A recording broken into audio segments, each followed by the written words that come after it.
सभी को सादा जय जिनेन्द्र लादे प्रारंभ करेंगे नवका गिन के।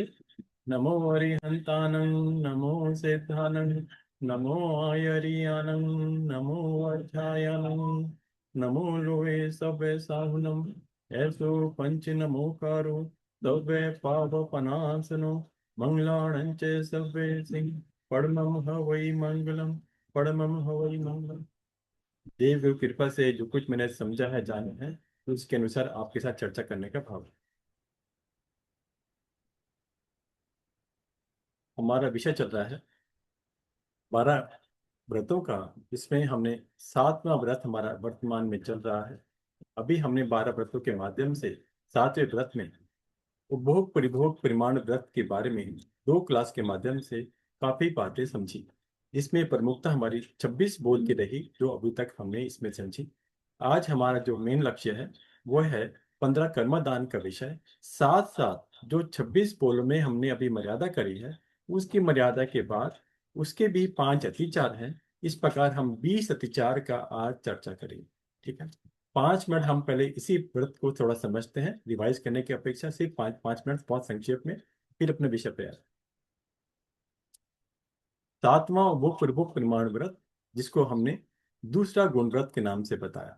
गुण व्रत का अर्थ जिससे 5 अनुव्रतों की रक्षा होती है उसको हम लोग गुण व्रत के नाम से आगम की भाषा में कहते हैं। ठीक है, गुण व्रत की क्या उपयोगिता है उसके बात को भी हम समझने का प्रयास कर सकते हैं।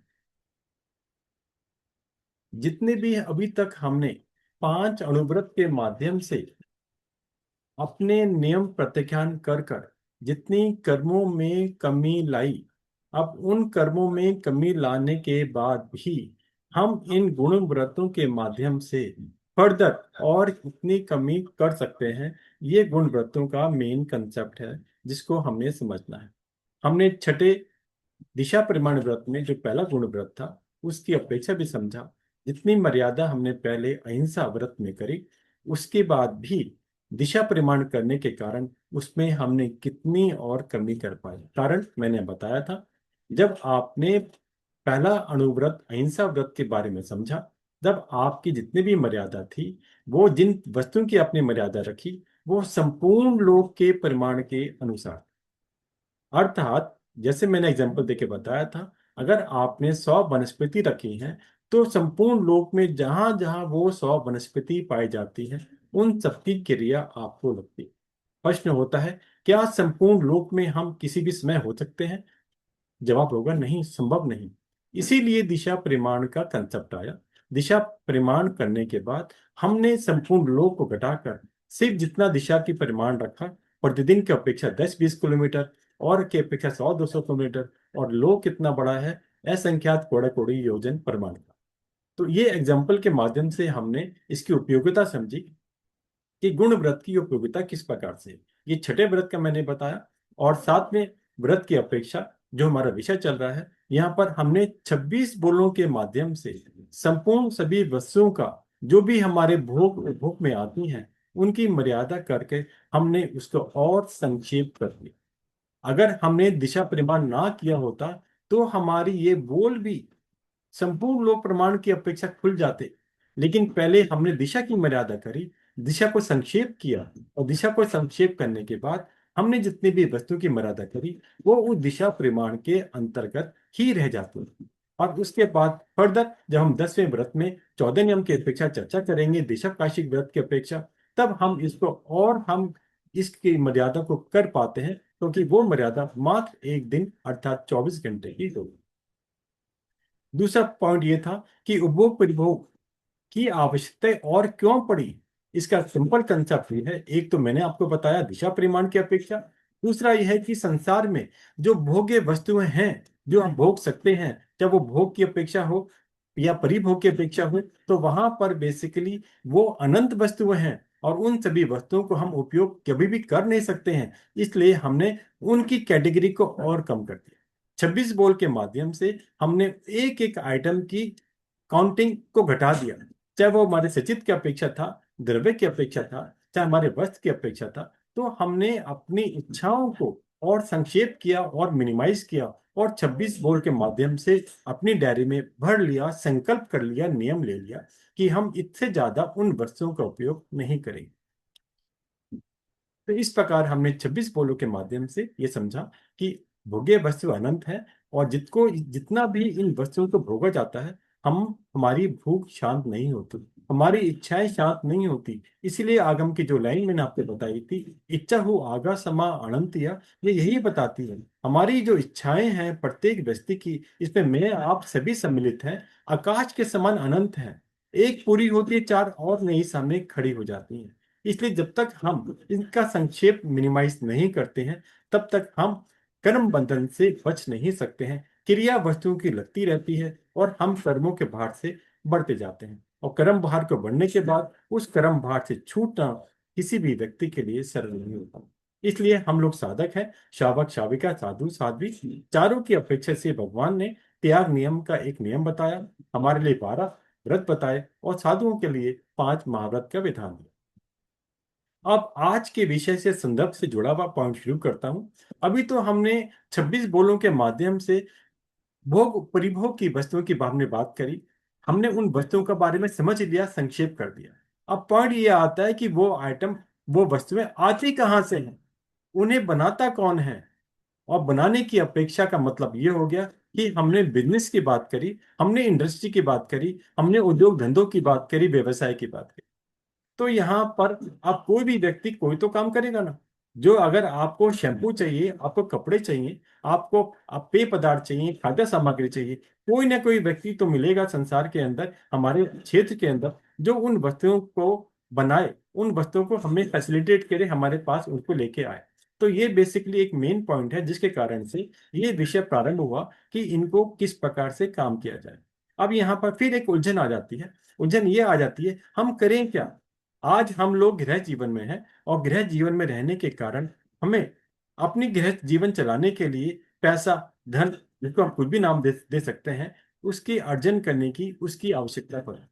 और उसके अर्जन के लिए बहुत सारे माध्यम हैं, अलग अलग प्रकार से। अब हमें ये देखना है, हम वो धन अर्जन, वो पैसा जो आज गृह जीवन में हम अपनी गृहस्थी चलाने के लिए चाहिए, वो किस माध्यम से अर्जन करें। ये विषय आज का हमारा विषय जुड़ा हुआ है।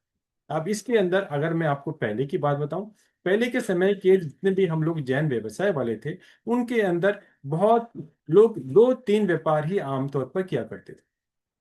कपड़े का, पेपर का, या कुछ ज्वेलरी का भी कुछ काम पहले समय में हुआ करता था। और आमतौर पर मैक्सिमम लोग आपको इसी टाइप के मिलेंगे। या कई बार कुछ लोग किराने का, आड़त इत्यादि का, जिसको बोलते हैं, इसके एजेंट टाइप का काम भी किया करते थे। तो ये 2-3-4 व्यापार थे वो जो बहुत ज्यादा फेमस थे पहले के समय के अनुसार। ठीक है। लेकिन आजकल इतनी ज्यादा आपके पास ऑप्शंस आ गई, इतनी टेक्नोलॉजी फास्ट हो गई, और उस टेक्नोलॉजी के कारण से आपको फैसिलिटी तो मिली, आपको अच्छे प्रोडक्ट तो मिले, लेकिन उसके साथ साथ जो कॉम्बो ऑफर है, उसकी कॉम्बो ऑफर मीन्स जो करम बंधन की अपेक्षा जो क्रिया लगती हैं, वो भी भरपूर हमें मिलनी चाहिए। चाहे वो आइटम हमारे देश में बने, चाहे विदेश में बने, कहीं भी बने, उसकी मैन्युफैक्चरिंग में, उसके उत्पादन के अंदर जितनी हिंसा हो रही है, वो तभी हो पा रही है जब मैं और आप उसको परचेज करते हैं, जब हम उसको परचेज करने की इच्छा करते हैं, उसका उपयोग करने की इच्छा करते हैं। अगर हम उसका उपयोग ही नहीं करें, हम उसका त्याग कर दें, तो बनाने वाला भी क्यों बनाएगा।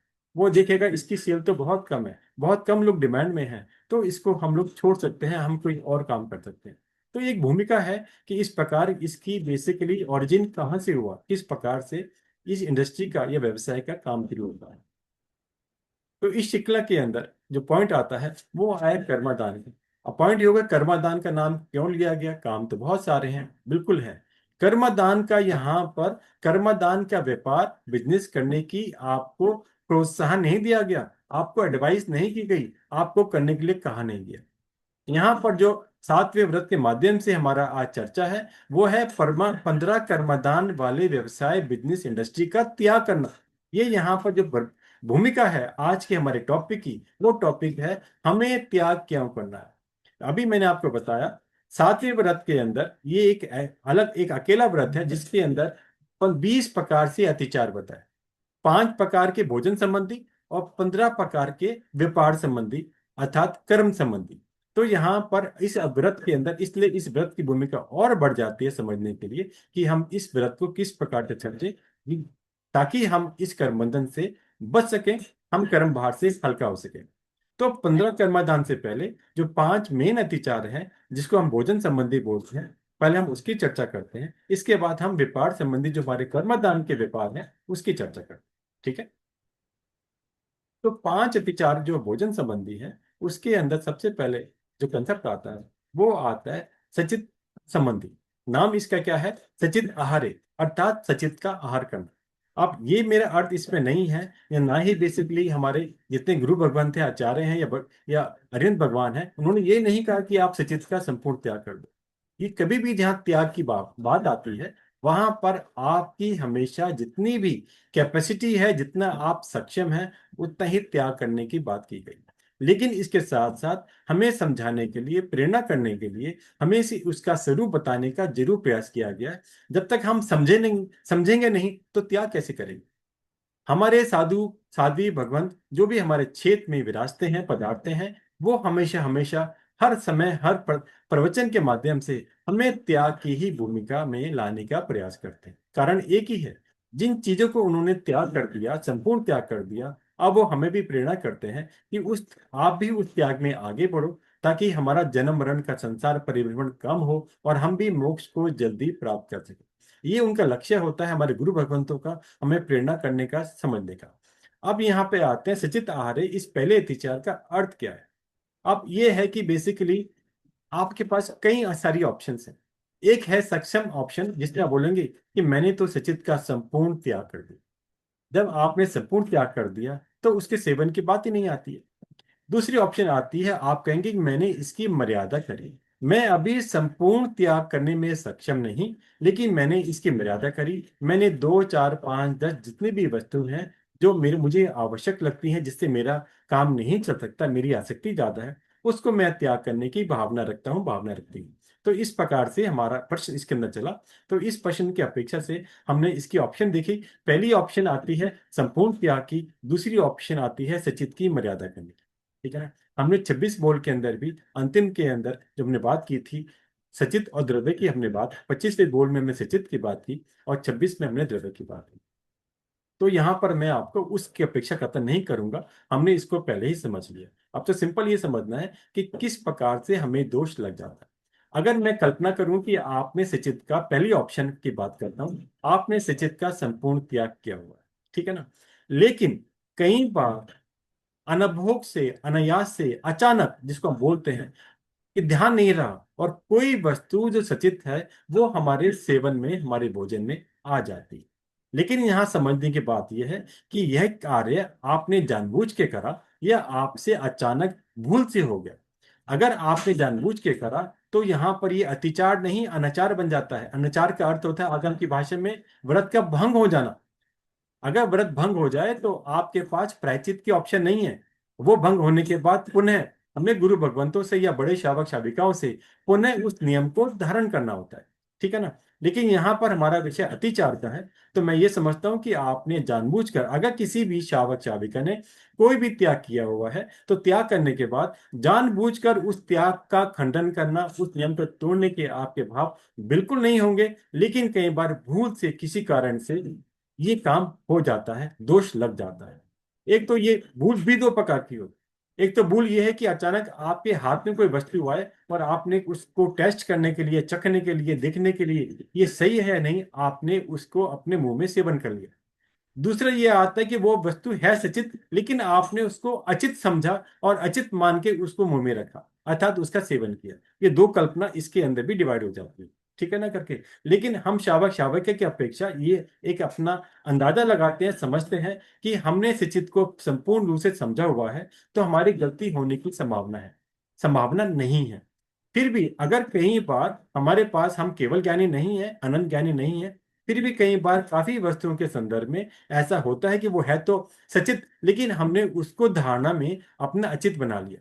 अगर हमने धारणा में अचित बना लिया तो उसका प्रचित लेकर हम शुद्ध हो सकते हैं, कोई बाधा नहीं है, जानबूझकर नहीं। ये सिंपल है कि जो हम लोग शावक शाविका के रूप में हम बात करते हैं, जब तक हम लोग उस वस्तु को अचित के रूप में समझते हैं, हम सेवन करते हैं, तो जब तक तो उसमें दोष नहीं लग रहा।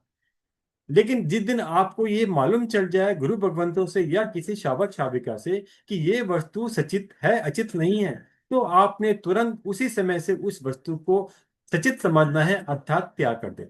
ठीक है ना? तो यहाँ पर हमारा विषय ये बना, जो सचित वस्तु का हमने त्याग किया हुआ है तो उसका हमें सेवन नहीं करना। भूल से हो जाए, अतिचार लग जाए, तो उस दोष का हम लोग प्रतिक्रमण से, गुरु भगवंत से कोई प्रायश्चित लेकर शुद्ध हो सकते हैं। ठीक है ना? सेकंड कैटेगरी आती है कि अगर आपने सिचित का प्रमाण किया हुआ है, अगर आप बोले कि मैंने सातवें व्रत के अंदर 10 पांच आइटम का जो सचित है उसका मैंने आगाह रखा है, शेष का मैंने त्याग किया है, तो यहाँ पर इस कैटेगरी वाले हमारे साधक को ये ध्यान रखना है, जो आपने 5-10 जितनी भी आपने वस्तु की मर्यादा करी, आगाह रखे, उसके उपरांत, उस परिमाण के उपरांत आपका संपूर्ण त्याग है। तो आपको सजगता रखने की आवश्यकता है कि कहीं दोष ना लग जाए, इसका आपके मन में जागृति, आपके मन में हमेशा रहनी चाहिए। तो इस प्रकार ये पहला जो अतिचार है भोजन संबंधी सचित आहार है, इसका मैंने आपको बताया किस प्रकार से आपको इसका ध्यान रखना है ताकि आपको दोष ना लगे। दोष लग जाए तो आप प्रतिक्रमण में दिवस संबंधी, पक्षी संबंधी, चौमासी संबंधी, संवत्सरी संबंधी 4 प्रकार के आपके पास भगवान ने ऑप्शन दी इसका प्रायश्चित करने की, और साथ साथ गुरु भगवंतों से भी प्रायश्चित का आपको नियम लेंगे। दूसरा आता है सचित प्रतिबद्ध आहार। इसका अर्थ ये होता है कि नाम नाम जो है क्या बता रहा है, नाम ये बता रहा है, पहली बात तो इसके अंदर कोई ना कोई सचित का कंसेप्ट है, पहली बात, पहला शब्द ने ये बताया। दूसरा शब्द ने बताया कि इसका मतलब है कहीं ना कहीं मिक्सिंग है, कहीं साथ में सचित वस्तु है और हमारी वो सेवन ना हो जाए, हमें इसका ध्यान करना है। तो ये शब्द में इस प्रकार का हमें बोध देने का प्रयास किया। अब ये समझना है कि इस अतिचार को हमें किस प्रकार प्रैक्टिकल हमें समझना है। सपोज करके एक प्लेट में, थाली में, कटोरी में किसी के अंदर भी कुछ ऐसी आइटम रखी है जिसमें कुछ सचित है और कुछ अचित है। अब प्रश्न ये आएगा कि हम क्या करें। आप कहेंगे अरे भाई मेरा तो सचित का त्याग है ना, तो जो मेरी इसमें अचित है मैं अचित निकाल कर इसमें सेवन कर लूं, शेष को छोड़ दूं, क्या इसमें मुझे दोष लगेगा? बिल्कुल लगेगा। आपको ध्यान करना है, जहां भी वस्तु मिक्स हो तो वहां मिक्स आइटम को आपको त्याग करने का ही उचित लक्ष्य रखना है। आपको छांट छांट कर उस वस्तु को सेवन करना या खाने की कोशिश नहीं करनी है, इसको आपको ध्यान रखना। दूसरा पॉइंट ये है, कई बार तो ऐसी चीज क्या होती है, लूज होती है। एग्जाम्पल के लिए, एक आपके सामने ड्राई फ्रूट्स की ट्रे किसने लगाई, और ड्राई फ्रूट की ट्रे के अंदर वहां पर अलग अलग डिब्बे नहीं है, सब आइटम एक थाली में खुली रखी हुई है। उसके अंदर आपके सूखे बादाम भी हैं, उसके अंदर किशमिश भी हैं, उसमें काजू भी हैं, और उसके अंदर आपके सपोज आपका पिस्ता भी है। आप कहेंगे कि मैंने तो बेसिकली, अगर हम बोलते हैं बादाम सचित है तो मैंने साइड में कर दिए, मैंने बाकी वाली चीज ले ली, इसमें मुझे क्या दोष लगा? अरे जो वस्तु सचित है उसके स्पर्श करने में भी उन जीवों को कष्ट होता है, हमें दोष लगता है। परितापना किलामना आप पढ़ते हो इच्छा कारण के पाठ के अंदर भी, किस किस प्रकार की में दोष लगता है। इस प्रकार ऐसी चीज आ जाए तो दूर से ही आपको इसको सेवन करने का सोचने की कोशिश नहीं करनी। ये इसका एक छोटा सा मैं आपको उपाय बता रहा हूं। अगर उस बॉक्स के अंदर उस मतलब ट्रे में या बॉक्स में 4 डिब्बे अलग अलग हैं, और वहां पर आपको दिखे कि एक बॉक्स के अंदर सिर्फ काजू है या नमकीन फ्राइड पिस्ता है, और एक में आपके बादाम और किशमिश रखे हैं, दो अर्थात 2 सचित हैं 2 अचित हैं, तो वहां पर फिर भी गुंजाइश है कि आप जो अचित वस्तु है उसका सेवन कर सकते, कोई बाधा नहीं। दूसरी बात और प्रैक्टिकल कैसे समझे, आपके यहाँ काफी जगह खजूर आते हैं, जिसको डेट्स बोलते हैं, अलग अलग प्रकार के आते हैं। आप सोचेंगे डेट्स के अंदर 2 ऑप्शन है, एक तो मैं डेट्स को सेवन करने से पहले इसकी गुठली अलग निकाल दूं और उसके बाद डेट को सेवन कर लूं। दूसरा है कि मैं उस डेट्स को एज इट इज मुंह में रख लूं, उसके जो उसका बाहर का पोर्शन है वो सेवन कर लूं और गुठली को बाहर थूक दूंगा, मैं, कोई बाधा नहीं है। नहीं, ऐसा नहीं करना। इस दूसरे अतिचार का अर्थ ही यही है, जहां पर सचित अचित दोनों मिक्स हो वहां पर आपने त्यागना है। ये नहीं सोचना है कि मैंने इसका खजूर की गुठली तो खानी नहीं है, बाकी जो उसकी जो गिरी है वो लेके बाकी का मैं त्याग कर दूं। ऐसा काम बिल्कुल नहीं करना है, इसको ध्यान करना है। इसी प्रकार अगर किसी भी पेड़ के ऊपर आम लगे हुए हैं, आप सोचेंगे आम में तो गुठली तो छोड़नी है, बाकी तो मैं एक सेवन कर सकता हूं, नहीं। आपने जहां भी इस तरह का प्रसंग आए तो ध्यान करना है, आपको वो वस्तु का सेवन उस रूप में नहीं करना है। दोनों की विधि है। आपने डेट्स खजूर का सेवन करना है, आप डेट्स के अंदर सेवन करने से पहले ही प्लेट में गुठली अलग कर दें, खजूर का बाकी का पोर्शन अलग कर लें। इसी प्रकार अगर आपने आम का सेवन करना है तो आम का आपने छिलका को संवारने के बाद उसकी गुठली अलग कर दें और बाकी दल को अलग कर दें। मैं ये एज्यूम कर रहा हूँ वो आम की बात हम पके हुए फल की कर रहे हैं, कच्ची आम की बात नहीं कर रहे, ध्यान करना। तो दोनों मैंने ऑप्शन बताई आपको। जब भी ये दो मैं तीन एग्जांपल्स आपको समझाया। ड्राई फ्रूट्स अगर मिक्स ट्रे में है तो वहां पे उसको आपको छोड़ देना ही बेहतर है। अगर आपको डेट्स खजूर की बात कर रहे हैं तो उसको पहले ही गुठली और उसका बाहर का दल को अलग कर लेना है, तभी आप सेवन कर सकते हैं। और तीसरा पॉइंट मैंने आपको बताया, अगर आम आपका संपूर्ण आपके पास है तो जब तक उस आम का आप छिलका को ना संभाल लें और तब तक उस आम को बेसिकली आप उसको दल और गुठली अलग ना कर लें, तब तक आपको अतिचार दोष लगेगा। अगर आपने गुठली और आपका पका हुआ आम अलग कर लिया, कोई बाधा नहीं है। अगर आपने डेट्स का फल और डेट्स की गुठली अलग कर ली तो कोई बाधा नहीं है। तो मैंने ये तीन एग्जाम्पल के माध्यम से आपको बताने का प्रयास किया कि इस दूसरे अत्याचार में हम लोग किस प्रकार से ध्यान रखकर इस अत्याचार से बच सकते हैं।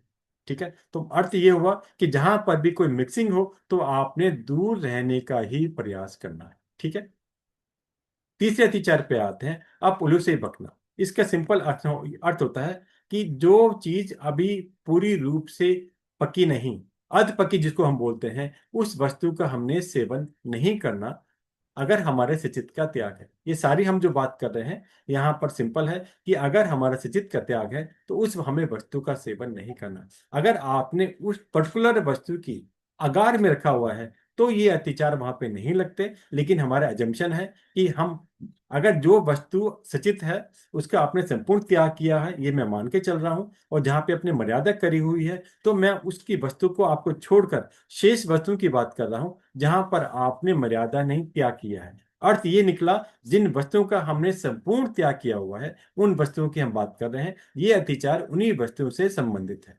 तो मेरा तीसरे अतिचार के अंदर पॉइंट ये है, जो वस्तु अधिक पकी है, पूर्ण रूप से अभी पकी नहीं है, उसका हमें सेवन नहीं करना। इसमें कई सारे एग्जाम्पल से आप समझ पाएंगे किस किस प्रकार से हमें दोष लगने की संभावना है, अतिचार लगने की संभावना है, इसलिए हमें इसको त्याग करना है। एग्जाम्पल के लिए हरी चटनी, अभी आपने धनिया इत्यादि के पत्ते के लिए आपने छाड़ कर इसमें जो भी मिश्रण आपको बनाना था मिक्सिंग करके आपने चटनी बनाई।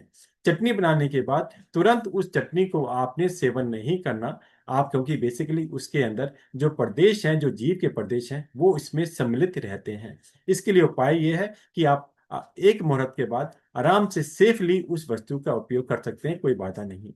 इसी प्रकार अगर कोई भी वस्तु है, सपोज करके आपने कोई भी, सपोज जैसे आपका मेथी दाना है या कोई इस प्रकार की कोई चीज है, उसको आपने पीसा, आपने मिक्सी इत्यादि में पीसा या आपने अपने नीचे पत्थर पे पीसा, तो पीसने के बाद भी आपने उसको कुछ समय के लिए छोड़ना है। छोड़ने के लिए कारण यह है कि जब तक उसके अंदर रहे हुए आत्म प्रदेश संपूर्ण रूप से ना हट जाए तब तक हमें उसको छोड़कर ही रखना चाहिए, वरना हमें उसका अतिचार दोष लगता है।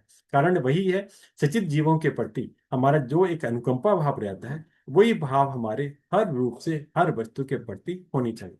कई बार कई बार किसी किसी परिवार में सब्जी, जिसको हम खड़ी सब्जी बोलते हैं, मतलब हार्ड बोलते हैं कि वो पूरी अध पकी बोलते हैं, ककड़ी की सब्जी इत्यादि बहुत सारी चीजें ऐसी बनती हैं जिस प्रकार अभी पूरी पकी नहीं और हम उसको एज इट इज सेवन करने की कोशिश करते हैं। ये बात कई बार चावल के रूप में भी होती है जो आपके बनते हैं घरों के अंदर, और बाकी सारी चीजों में हो सकती है, जिसको हम बोलते हैं कि बनने के बाद कुछ देर उसको अभी हम लोग अपने कुकर में या किसी बर्तन में अभी छोड़ दें 10-15 मिनट, ताकि वो सीज जाए। वो सीजने का अर्थ क्या है, ताकि उसके वो पूरी रूप से पक जाए। तो जहां पर भी अध पके की संभावना हो तो वहां पर हमारे इस सातवें व्रत के अंदर भोजन संबंधी हमें अतिचार लगता है। उस अतिचार से बचने के लिए हमें सावधान रहने की आवश्यकता है। तो इसलिए इस अतिचार के बारे में हमें चर्चा करें।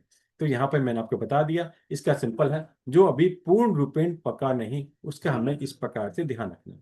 तो इसका एक दूसरा पॉइंट आता है, जो अभी बुरी तरह पक गया, जो चौथे अतिचार में आता है, जिसको दुख उल्लू से ही पकना हम बोलते हैं। अर्थात जो बुरी तरह के पका हुआ हो या अविधि से पका हुआ हो, उसका हमें त्याग करना या उसका हमें सेवन नहीं करना, अन्यथा हमें दोष लगता है। इसका एक सिंपल एग्जांपल आता है, कई बार भुट्टे अगर आपको सेवन करने हो, आप कैसे कैसे करेंगे? आप कहेंगे हम पहले छिलका उतारेंगे, फिर इसको जो भी हमें अपनी विधि है गैस पर अग्नि पर रखकर उसको करते हैं, या उसको हमें अगर बॉईल करने हो तो हम किसी बर्तन में पानी डाल के बॉईल करते हैं। लेकिन मैं बोलूँ, अगर कोई व्यक्ति ये कहे कि इस छिलका क्यों उतारना है, ऐसे ही रख दो, पक जाएंगे अपना आप। जब पक जाएंगे, चाहे वो बॉईल करने हो और चाहे वो हमें सेकने हो, हम कर लेंगे। नहीं, इस प्रकार से नहीं करना। कई बार आप देखेंगे कि आप जैसे हम लोग तो जैन लोग बैगन भरता नहीं खाते हैं, लेकिन अगर कोई किसी परिवार में ये वाली वनस्पति प्रयोग में आती है, इसका नाम ही क्या है? इसका नाम ही बैगन भरता बोलते हैं। मतलब भरता मीन्स जो ज्यादा पक गया हो। तो यहाँ पर हमें जो दुप उल्लू से भगना चौथा अतिचार है, इसका अर्थ यही है जो बुरी तरह पक चुका हो। तो यहाँ पर इस प्रकार से चीजों को हमें त्याग करना होता है जो ज्यादा पक जाए, जिसको हम तो बिगड़ गई। कई बार बहनें भोजन बना रही हैं और अपनी रसोई के अंदर आपने दाल बनाई, खिचड़ी बनाई, कोई भी चीज रखी, और चांस की बात है कि आप रखने के बाद आप भूल गए, आप किसी और काम में लग गए। भूलने के बाद जब आपको ध्यान आया तो देखा वो उसकी हालत तो अलग ही बन गई। आपने चाहे दाल थी चाहे खिचड़ी थी, तो उसमें काफी चीज तो नीचे नीचे जम जाती है, मतलब बिल्कुल खराब हो जाती है, बहुत ज्यादा पकी हुई होगी, और ऊपर वाले में भी स्मेल आने लगती है। तो इस वाली चीजों को हम बोलते हैं दुप उलू से ही पकना। बुरी तरह पकने का हमें दोष लगता है, उन चीजों को त्याग करना ही बेहतर है। कई बार वो चीजें इवन हमारे स्वास्थ्य के लिए भी, हेल्थ के लिए भी हानिकारक बन जाती हैं। तो इसलिए हमें ध्यान करना है, ऐसी चीजें हमें प्रयोग नहीं करनी जिसके कारण से हमारे स्वास्थ्य पर भी बुरा असर पड़े, वो हमें शारीरिक नुकसान पहुंचाए, और हमें दोष तो लगता ही है। तो इस प्रकार अलग अलग प्रकार से आप समझने का प्रयास करें, किस किस प्रकार से आप बच सकते हैं और अपने आप को कर्म बंधन से बचाने का प्रयास कर सकते हैं। और पांचवें अतिचार की हम बात करते हैं, तुच्छ औषधि। तुच्छो से ही बकना, इसका सिंपल प्राकृतिक शब्द है तुच्छो से ही बकना, जिसको बोलते हैं तुच्छ औषधि। अब इसका इसका क्या स्वरूप है? इस पर स्वरूप ये समझ सकते हैं, काफी चीजें ऐसी होती हैं जहां पर जिसके अंदर सेवन करने वाला, खाने वाला जो सार पदार्थ है वो बहुत थोड़ा होता है और फेंकने का ज्यादा होता है। उन वस्तुओं को त्याग करने के ही आगम रूप में बताया गया है। बाकी आप अपनी अनुकूलता के अनुसार इसका आप प्रयोग कर सकते हैं, उपयोग कर सकते हैं, त्याग कर सकते हैं, मर्यादा कर सकते हैं।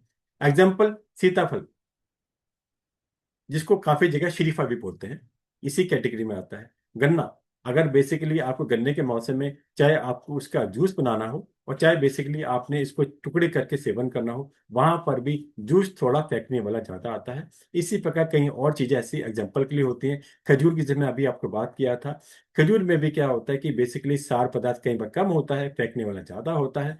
करौंदे भी बेसिकली कई बार अचार टाइप से एक वनस्पति आती है, तो उसके अंदर भी गुठली इत्यादि ज्यादा होती हैं, तो वो फेंकने का ज्यादा होता है। तो यहाँ पर सिंपल अर्थ है, तरबूज के अंदर भी इसी प्रकार से काफी चीज देखने को मिलती हैं। तो सार यही है कि जिन भी वनस्पति इत्यादि के अंदर जो वस्तुएं सचित होती हैं, और वहां पर हम लोग देख रहे हैं कि फेंकने का पदार्थ ज्यादा है और सेवन करने का कम है, तो उसको यहाँ पर तुच्छ औषधि के नाम से हम लोग बोलते हैं आगम की भाषा में। तो जितना अधिक से अधिक आप त्याग कर सकें, मर्यादा कर सकें, आपको उसका प्रयास करना चाहिए, ताकि हम इन अतिचार से बच सकें।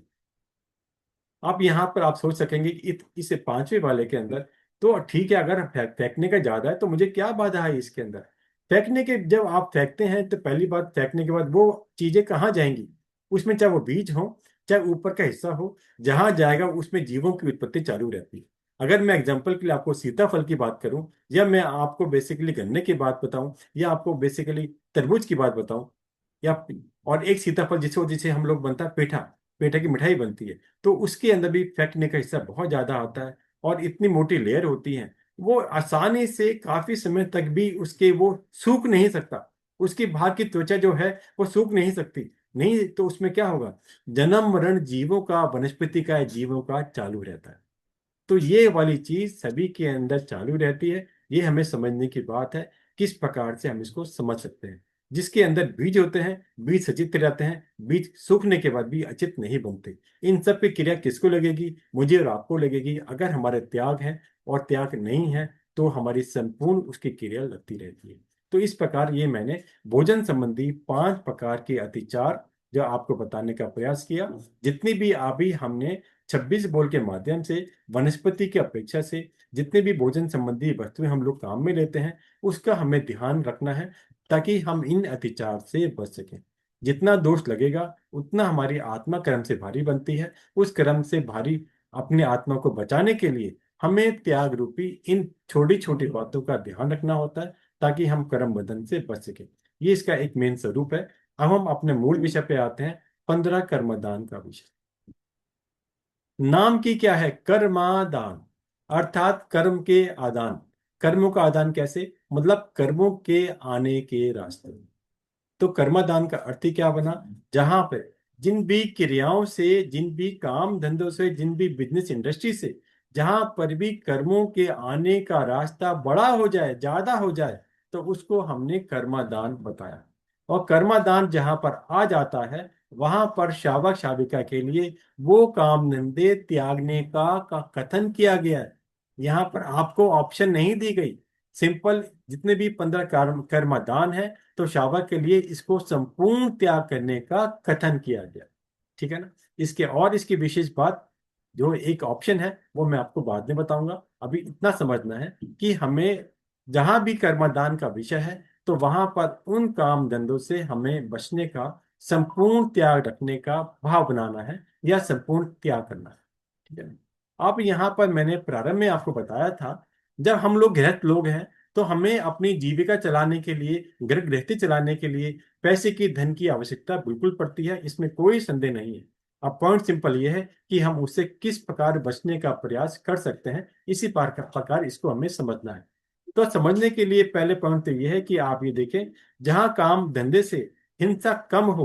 पहली बात तो सिंपल, गुरु भगवान फरमाते हैं, जहां भी आप 1 रुपया कमा रहे हैं, तो आप समझ लेना कि आपको हिंसा लग रही है। आपके कर्मों का आने के रास्ते खुले हैं, आप छूटे नहीं हैं। जब तक हम लोग काम धंधे से निवृत्ति नहीं ले लेते, तब तक हम कर्म बंधन से बच नहीं सकते। बिल्कुल क्लियर कंसेप्ट है, कोई बाधा नहीं है, कोई इसमें कंफ्यूजन बात है ही नहीं। ये नहीं मैं बोलूं कि एक काम में कर्म बंधन नहीं है और एक में ज्यादा है। आप ये कह सकते हैं कम ज्यादा है, ये तो मैं कह सकता हूं, लेकिन ये नहीं है कि एक में कर्म बंधन नहीं होगा और एक में कर्म बंधन ज्यादा होगा। तो यहाँ पर हमें यही कोशिश करनी है कि धन धन अर्जन में भी एक बार बात ध्यान आ गई। प्रवचन के माध्यम से एक बार कथन चल रहा था कि पैसे कमाने में भी दोष है, पैसे जोड़ने में भी दोष है। ठीक है ना? करके मतलब तो जीव क्या करे? ठीक है ना? तो हम तो कहेंगे कि अगर मैंने आज निवृत्ति ले ली, मैंने धंधा पानी बंद कर दिया, लेकिन मेरे पास पैसा तो रहा ना। हाँ बिल्कुल रहा। पैसा रहने के कारण आपके पास क्या होता है कि आप उसको दो, आपको क्या लगता है मैं इसको सेव कैसे रखूं? आपका परिग्रह बढ़ता है उसके कारण से। आप उसको बढ़ाने का प्रयास करते हैं, चाहे आप बैंक में सेविंग अकाउंट में रख दें, चाहे आप पोस्ट ऑफिस में रख दें, चाहे आप कोई एफडी कर दें, चाहे म्यूचुअल फंड में लगा दें। कहीं ना कहीं आपके मन में प्रश्न आता है कि मैं इस पैसे को कैसे बढ़ा सकता हूं बिना कुछ काम करे। ठीक है ना? करके मतलब तो पैसा कमाना, पैसा संग्रह करना और पैसे को बेसिकली सेफ्टी में रखना, इन हर काम के अंदर हमें क्रिया लगती है, दोष लगता है, इसमें कोई संदेह नहीं है। ठीक है ना? करके तो इसलिए जहां पैसे का नाम आ जाए, वहीं पर लोभ लालच परिग्रह जुड़ जाता है। हमने पहले भी 5वें व्रत के माध्यम से इसको समझा कि परिग्रह बढ़ाने के अंदर किस किस प्रकार के काम होते हैं, हम कैसे बच सकते हैं। तो हम ये सारे विषय समझ चुके हैं। सिर्फ यहाँ पर कथन है कि हम किस प्रकार का काम करें ताकि हमें कर्म कम से कर्म बंधन हो। तो यहाँ पे जो विषय है कर्मदान का, इसी के प्रकार से था। तो जहां पर जिन भी काम धंधों में, इंडस्ट्री में, बिजनेस के अंदर कर्म बंधन अधिक है, उन्हें हमें संपूर्ण त्याग करना ही है। यूज कर रहा हूं, आपको ऑप्शन नहीं दे रहा हूं। गुरु भगवंतों ने, प्रभु से हमने यही समझा। अब इसका अर्थ क्या है, कैसे समझे? अब इसका अर्थ ये है कि जहां पर भी महाआरंभ महाआरंभ आता है, और महाआरंभ हमें पता है, ये महाआरंभ जो है ना, ये नारकी नरक गति का बंद कराने वाला कारण बताया। 4 प्रकार के कारण में महाआरंभ, महापरिग्रह आता है। तो यहाँ पर मैं सिर्फ महाआरंभ की बात कर रहा हूं। तो जहां पर भी जिन काम धंधे के अंदर, व्यापार के अंदर इतनी महा आरंभ होता हो, आरंभ का अर्थ हिंसा होती है। आरंभ का अर्थ हिंसा इस रूप से है, जितना भी ज्यादा हम कर्मबंधन होता है, जीव हिंसा होती है, उसको हम लोग आरंभ बोलते हैं। और यहाँ तो मैंने क्या बोल दिया, महाआरंभ। तो यहाँ पर हमें जिन भी काम धंधों से ज्यादा महाहिंसा होती है, महाकर्म बंधन होता है, उसको हमने एक शब्द के अंदर कर्मदान के नाम से बोल दिया।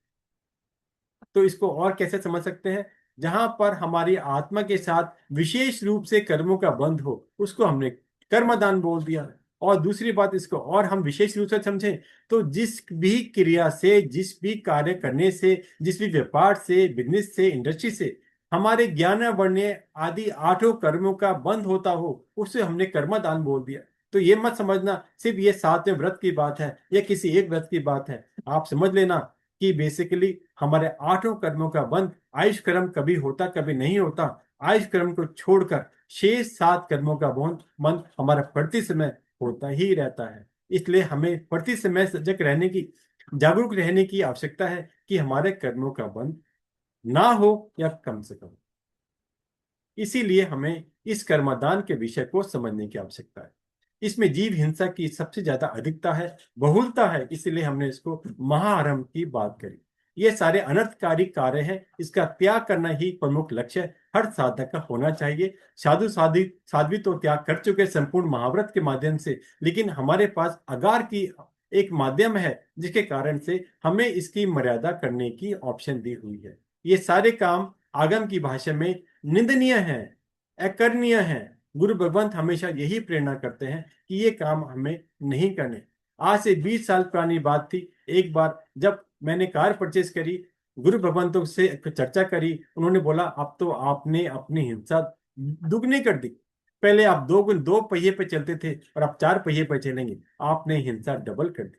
तो मेरा कहने का अर्थ है कि किस एक छोटी छोटी बात से हम अपना एक चिंतन पलटें कि किस किस प्रकार से हम लोग अपने दैनिक जीवन में हिंसा जोड़ते हैं, कर्म का बंधन करते हैं। और यहाँ पर जो विषय है वो हमारा व्यापार संबंधी है, तो हम उस कार्य की अपेक्षा भी इन चीजों को आगे समझने का प्रयास करेंगे।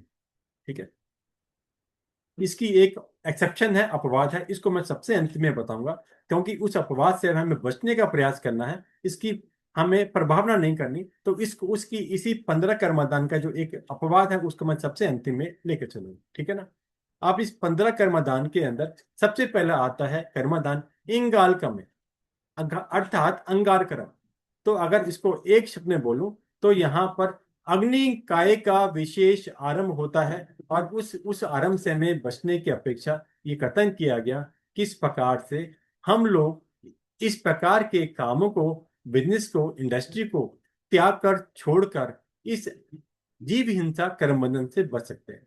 आप इसको एग्जांपल देकर आप समझ कर आप देखेंगे एक एक करके किस किस प्रकार कौन कौन से कार्य हैं जिस प्रकार से इसके अंदर इस कार्य में गिना जाता है। एग्जाम्पल सिंपल जो कई बार आपको आता है, आपने किसी भी व्यक्ति ने किसी भी जंगल इत्यादि का खरीद लिया या ठेके पर परचेज कर लिया कि हम 1 साल के लिए हम आपको इतना पैसा देंगे, तो जो व्यक्ति जंगल इत्यादि खरीदेगा वो क्या करेगा?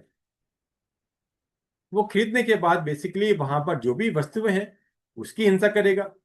ठीक है ना करके। तो वहां पर कई बार व्यक्ति क्या करता है, एक तो पेड़ काट लेता है, इस प्रकार का काम कर सकता है। ठीक है। और वहां पर और काम कर सकता है जो हमें और हमारे जो और 14 हमारे कर्मदान है वहां पर भी इसका एग्जाम्पल आएगा, आप समझेंगे। लेकिन यहाँ पर हमें समझना है जहां पर अग्नि काय का प्रसंग है इसके अंदर, आप यहां पर आप देखें, अगर आपने लकड़ी को जलाया कोयला बनाने के लिए, कोई आपने ऐसा कार्य किया, तो ये अंगार क्रम में आ जाएगा। अगर आपने कई बार हम लोग मकान इत्यादि बनाते हैं, बिल्डिंग बनाते हैं, वहां पर कैसे बनता है? आप कहेंगे जी ईंटों से बनता है।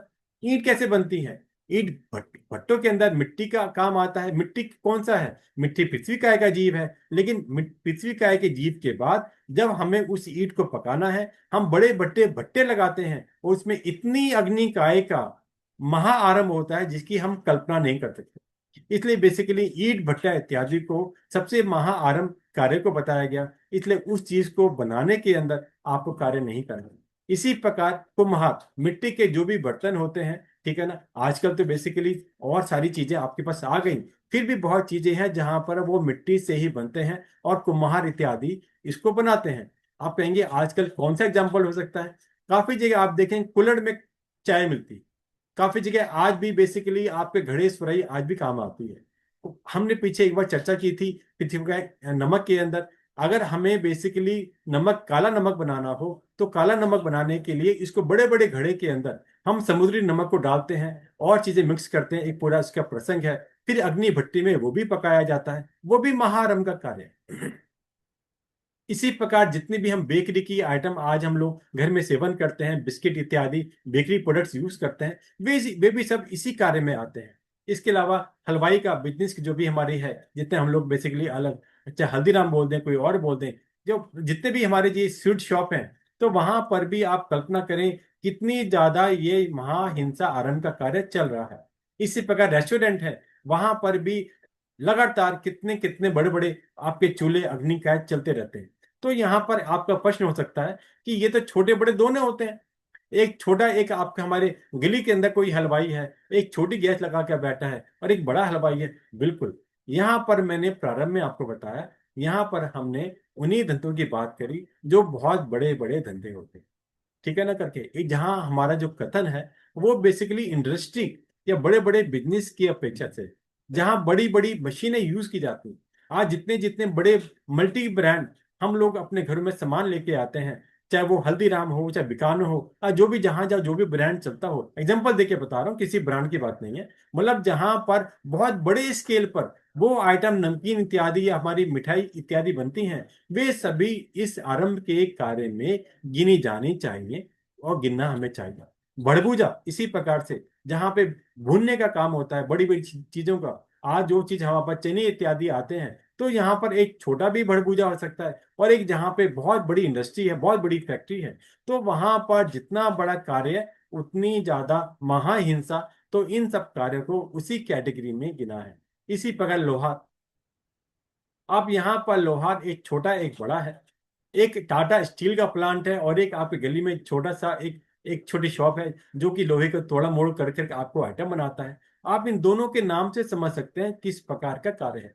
यहाँ पर एक आइटम मैं आपको जोड़ना चाहूंगा बताने के लिए। मैं कोई टाटा का नाम नहीं ले रहा हूँ, समझाने की बात है, यहाँ किसी कंपनी की बात नहीं है।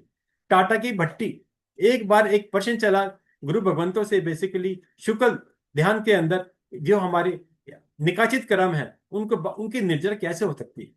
तो ये बात किया गया कि निकाचित क्रम जो हम मानते हैं इसकी निर्जरा शुक्ल ध्यान में हो सकती है। उसके लिए उदाहरण दिया गया टाटा की भट्टी। मैं आपको इसलिए ये एग्जांपल बताया, सिंपल पॉइंट पे समझना, बाकी चीजों को मत समझना। टाटा की भट्टी, टाटा की भट्टी की उपमा आगम में या हमारे जितने साहित्य में इस प्रकार से दी गई।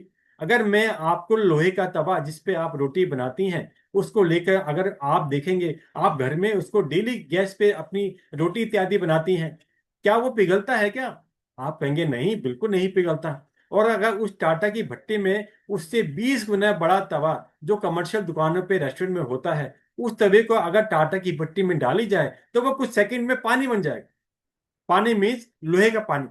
आप कल्पना कर सकते हैं वो कितनी बड़ी भट्टी होगी जिसके अंदर हमारे घर में यूज किया जाने वाला तवा का 20-50 गुना बड़ा तवा डालने के बाद कुछ सेकंड के अंदर पानी बन जाए, लोहे लोहे का पानी बन जाए।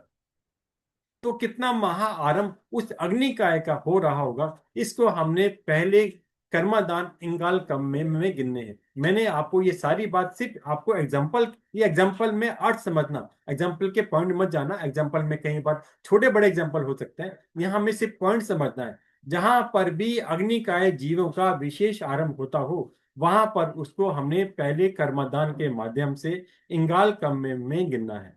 तो यहाँ पर सिंपल यही बताने का भाव था। बहुत सारे विषय हो सकते हैं, सिंपल शॉर्ट के अंदर बता रहा हूं, वरना एक एक कर्मदान में भी पूरा दिन लग सकता है। ठीक है।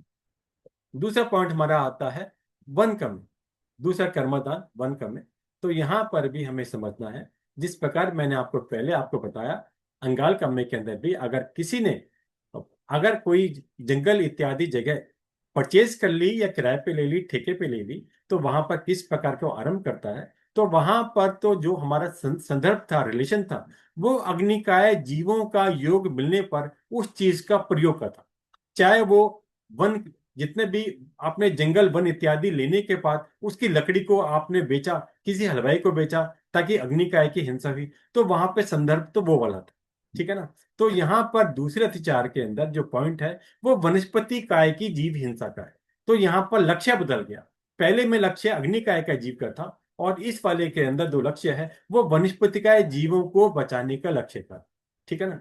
तो यहाँ पर वनस्पति काय को जीवों को बचाने के बहुत सारे एग्जाम्पल हो सकते हैं, उसके माध्यम से हम अलग अलग रूप से इसको समझ सकते हैं। ठीक है ना करके। एक व्यक्ति है जिसका बहुत बड़ा फ्लावर का बिजनेस है। ठीक है ना। आजकल आपने देखा कितनी बड़ी बड़ी आपकी फ्लावर की शॉप होती हैं, फ्लावर डेकोरेशन की शॉप होती हैं। वो कहाँ से आएंगे?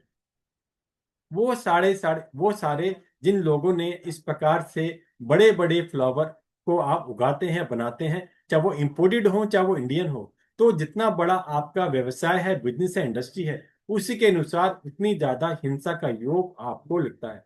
तो यहाँ पर एक पॉइंट होता है कि आपने जंगल कटवाए, आपने वहां से लकड़ी ली और लकड़ी को एज इट इज बेच दिया, या लकड़ी के आपने कोई डेकोरेशन बनवाया, या जितनी लकड़ी हम लोग अपने घर में फर्नीचर में यूज करते हैं वो लकड़ी कहाँ से आती है, उसके भी तो पेड़ होते हैं ना, उसके भी तो कहीं उगती है। तो इस प्रकार चाहे वो फर्नीचर वाली लकड़ी हो, चाहे वो लकड़ी बेसिकली कोई और आइटम बनने वाली हो, चाहे वो बेसिकली उसकी अग्नि का एक रूप में कोयला बनने वाला हो, तो किसी, या वो बेसिकली फूलों के माध्यम से डेकोरेशन का बिजनेस हो, तो कोई भी इसमें कार्य हो सकता है। उन सबको हमने वन कम में अर्थात दूसरे कर्मदान में गिनना है, ताकि वो ऐसे हम कार्य ना करें जो महा आरंभ के हों, हमें इतना ज्यादा कर्म बंधन हो, हमें नरक इत्यादि का बंधन, कर्म हमारी गति का बंध हो जाए। तो इस प्रकार का लक्ष्य करते हुए हमें इन कार्यों को त्यागने का प्रयास करना, ठीक है ना। इसके साथ साथ काफी बार आप हमारे यहाँ जितने भी घरों के अंदर दाल इत्यादि अनाज आता है, ये कैसे आता है? ये पहले कहीं ना कहीं किसी खेत इत्यादि में उगता है। फिर बेसिक एग्जाम्पल चने की दाल, पहले चना उगता है, फिर बेसिकली इसके दो टुकड़े होते हैं, फिर उसका छिलका उतारता है, जो भी उसका माध्यम इंडस्ट्री का होता है। ऐसे और दालें हैं। तो जहां पर भी ये कार्य होता है, इसको भी हमें इस वन कम्मे में गिनना है। इसके अंदर बेसिकली जहां पर भी, मैंने बोला क्या, कि जहां पर भी वनस्पति है, जो हमारी पूर्ण रूपेण दालें होती हैं, जिसको हम साबुत दालें बोलते हैं, वो सिंचित होता है। और सिंचित का मतलब क्या है? वनस्पति काय का बीज है, अर्थात जीव है। तो जहां पर भी गहराई में आ जाए, जहां पर भी जिन लोगों का, एक तो है कि जहां पर बेसिकली अलग अलग प्रकार से आ रहा है। एक व्यक्ति ने तो बेसिकली पहले चना उगाया, चना परचेज किया, एक व्यक्ति ने उस चने चने से चने की दाल बना दी, और एक व्यक्ति है तीसरा, ध्यान करना जो मैं आपको पॉइंट बताना चाह रहा हूं, मैंने चने की दाल परचेज करी और इसके बाद अपनी फैक्ट्री के अंदर उस दाल को पीसकर बेसन इत्यादि चीजें बनाई। चाहे वो गेहूं हो, गेहूं से दलिया बनाए हो, चाहे बेसिकली ये मैदा बनाई हो, और चाहे बेसिकली आपने उस चने की दाल से आपने बेसन बनाया। मैं आपको एग्जांपल समझा रहा हूं समझने के लिए। तो ये सारे काम हमने इस दूसरे कर्मदान में वन कम्मे के अर्थात में गिनने हैं। सिंपल ये मैंने आपको बताया किस किस प्रकार से कौन से धंधे बिजनेस के अंदर हमें इस प्रकार कर्मदान का दोष लगेगा, और अर्थात हमें उसे त्यागने की प्रभावना आगम में गुरु भगवंतों और भगवान के द्वारा बताई गई। ठीक है ना। आप समझ सकते हैं, जहां पर भी वनस्पति काय जीवों का महा आरंभ हो, उसको हमें दूसरे कर्मदान में गिनना है। ठीक है। तीसरे कर्मदान में आते हैं साड़ी में। साड़ी कम्मे का अर्थ होता है कि जहां पर भी जो भी व्हीकल मैन्युफैक्चरिंग हो या व्हीकल के पार्ट्स मैन्युफैक्चरिंग हो, ठीक है ना। व्हीकल मीन्स जो भी सवारी हमारी है, मोटर से चलने वाली हो कोई भी चीज हो, या बिना मोटर से चलने वाली चीज हो, उन सबको हमने तीसरे कर्मदान में गिनना है। ये हमें बताया गया। अब इसके अंदर तीन चार तरह की चीजें ऑप्शन अवेलेबल है। एक आप कहेंगे कि मैं तो एक व्हीकल बनाता हूं, उसके पार्ट्स नहीं बनाता हूं। पार्ट्स मीन्स कहीं पर काफी इंडस्ट्री सिर्फ स्पेयर पार्ट्स बनाती है। व्हीकल बड़ी कंपनी बनाती है, पार्ट छोटी कंपनी बनाती है। ठीक है ना। कई बार बड़ी कंपनी भी स्पेयर पार्ट बेच देती है, लेकिन कई बार मार्केट के कंजम्पशन के हिसाब से, रिक्वायरमेंट के हिसाब से स्पेयर पार्ट्स की जो बिजनेस है वो अलग बताया गया है। ठीक है ना।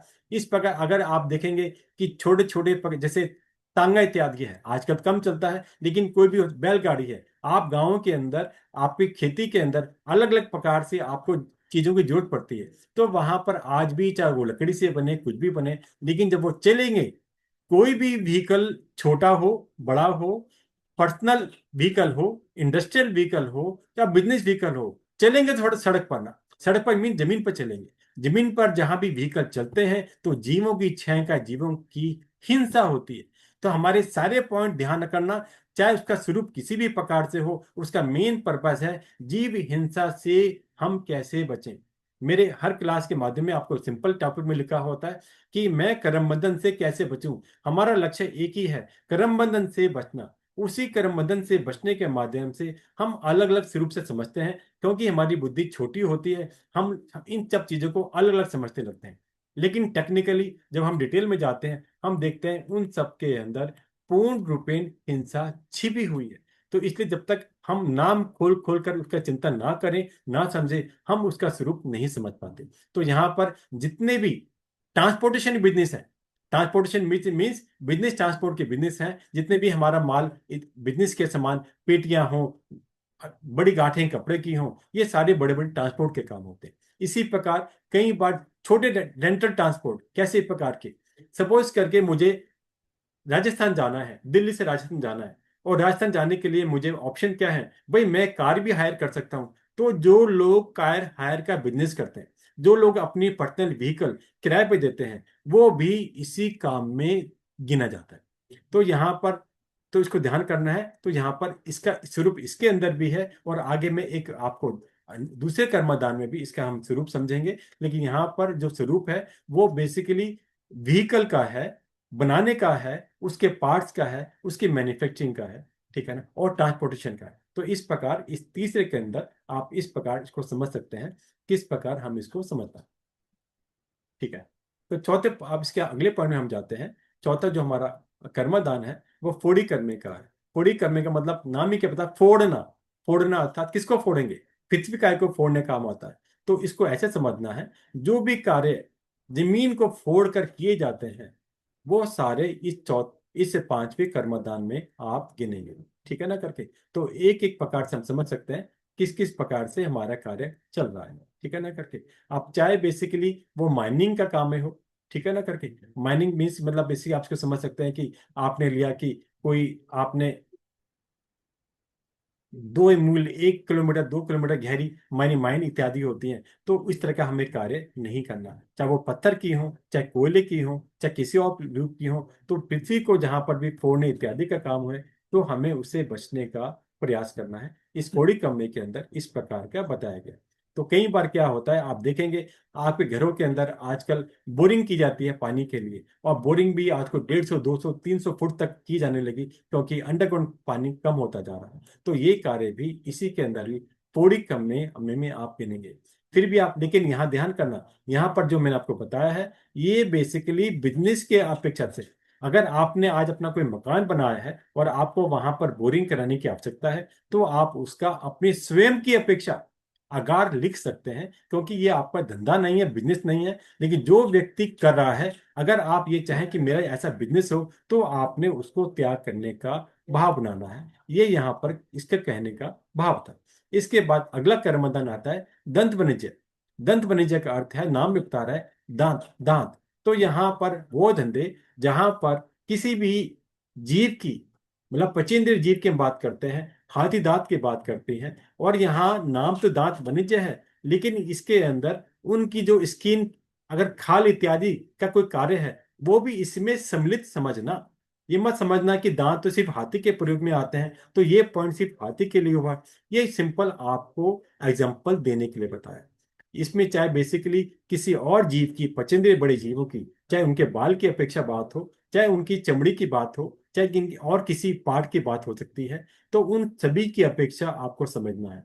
कारण आप कहेंगे कि कई बार तो जीव, मैंने आपको पिछली बार भी क्लास में संदर्भ में बताया था, जब बात चली थी आपके आभूषण की, तो आभूषण में मैंने आपको बोला था कि कई बार आपके दांतों से बने हुए आभूषण आते हैं अलग अलग प्रकार के।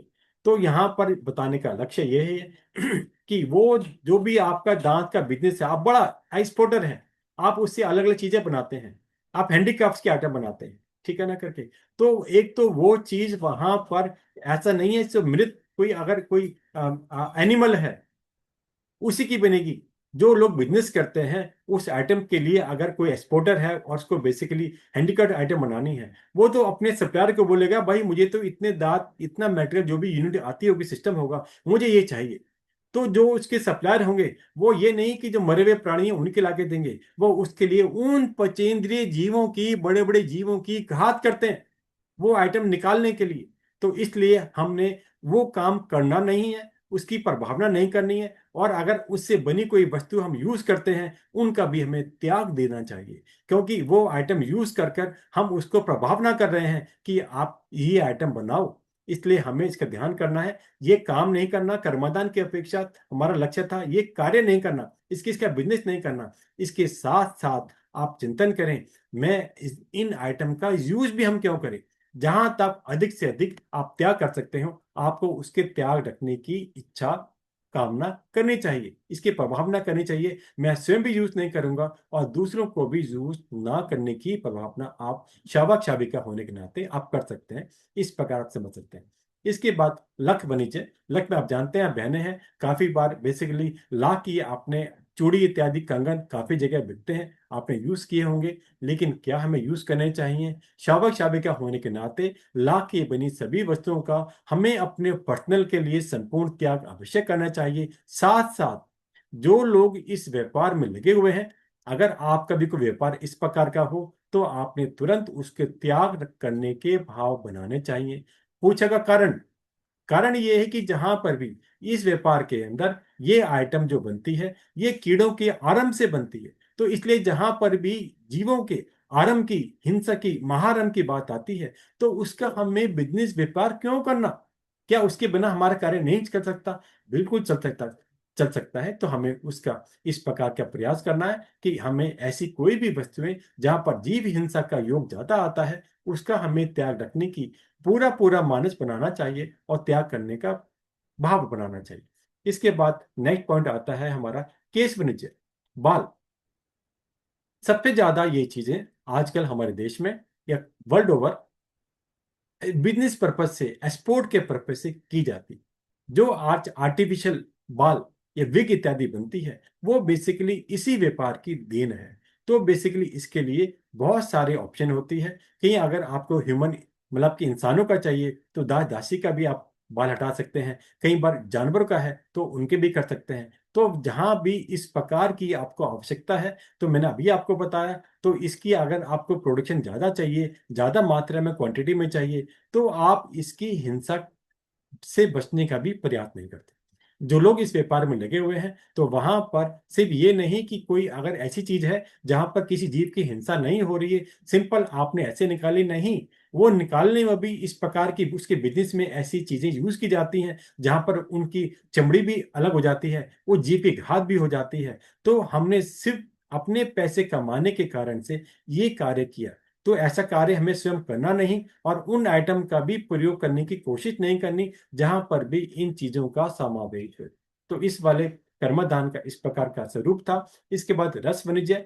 नाम ही आपको बता रहा, रस मतलब लिक्विड की हम बात कर रहे हैं। लिक्विड के अंदर बेसिकली कई बार आपको घी, तेल, गुड़, शक्कर, मदिरा इत्यादि इसी के अंदर आती है। शहद भी इसी के अंदर आता है। पेट्रोल इत्यादि जितने भी आपके लिक्विड हमारे यूज में आते हैं, एनर्जी के अंदर काम आते हैं, वे सब भी इसके अंदर आते हैं। अर्थात जो भी लिक्विड वाली आइटम है, उनसे बचने का प्रयास करना और स्वयं भी प्रयास करना, ये कार्य नहीं करना। पहले हम इसको अलग अलग माध्यम से समझ चुके हैं। आपकी शक्कर कैसे बनेगी, गुड़ कैसे बनेगा? ये सब बनेगा आपका गन्ने से। गन्ना कैसे बनेगा? गन्ना क्या अचित होता है? नहीं, निषेचित होता है। पहले तो हमने हिंसा वहां करी और बेसिकली उसकी हिंसा करते करते जब हम इसको आगे प्रोसेस करते हैं, वहां पर भी अनेकांत मतलब इसके अनेकों हिंसा कितनी गुनी होगी, हम इसकी कल्पना नहीं कर सकते। उसके साथ साथ कितने तरह जीवों की हिंसा उस आइटम को बनाते समय हो जाती है, उसकी आप कल्पना नहीं कर सकते। एग्जाम्पल के लिए मैं आपको बताऊंगा, जो आजकल रेडीमेड, सिंपल कई बार वीडियो में देखने को मिलता है, रेडीमेड ब्रांडेड जूस आते हैं। तो आप देखें जिनका इतना बड़ा मास स्केल पे, किसी ब्रांड का नाम नहीं लेता, किसी भी ब्रांड का हो सकता है, एग्जाम्पल के लिए बता रहा हूं, तो उसके लिए कितनी बड़ी क्वांटिटी में as it is raw form के अंदर बड़े बड़े आइटम जिसका भी जूस की वो मशीन चल रही होती है, डाला जाता है। और जहां ये कहां से आएंगे? ये सारी वनस्पति पेड़ों से आती है। बड़े बड़े पेड़ों पर बड़े बड़े जीव जंतु इत्यादि, आपके स्नेक इत्यादि, सांप इत्यादि, बड़े बड़े, मैंने खुद देखा, नाम नहीं लेना चाहता, कि जब वो जा रहे हैं, जबकि उन्हें वहां पर कई बंदे खड़े किए होते हैं ताकि ऐसा कोई दिखे, जीव जंतु दिखे तो उसको बाहर निकाल लें। इसके बावजूद भी आप कल्पना करें कितने प्रकार के बड़े बड़े खतरनाक विषपूर्ण जीव जंतु उस चेन में चले जाते हैं, उनकी घात हो जाती है।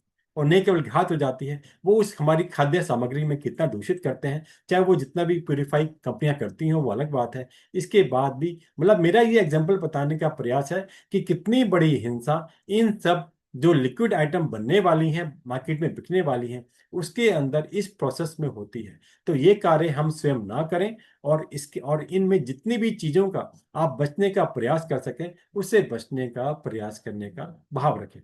ठीक है।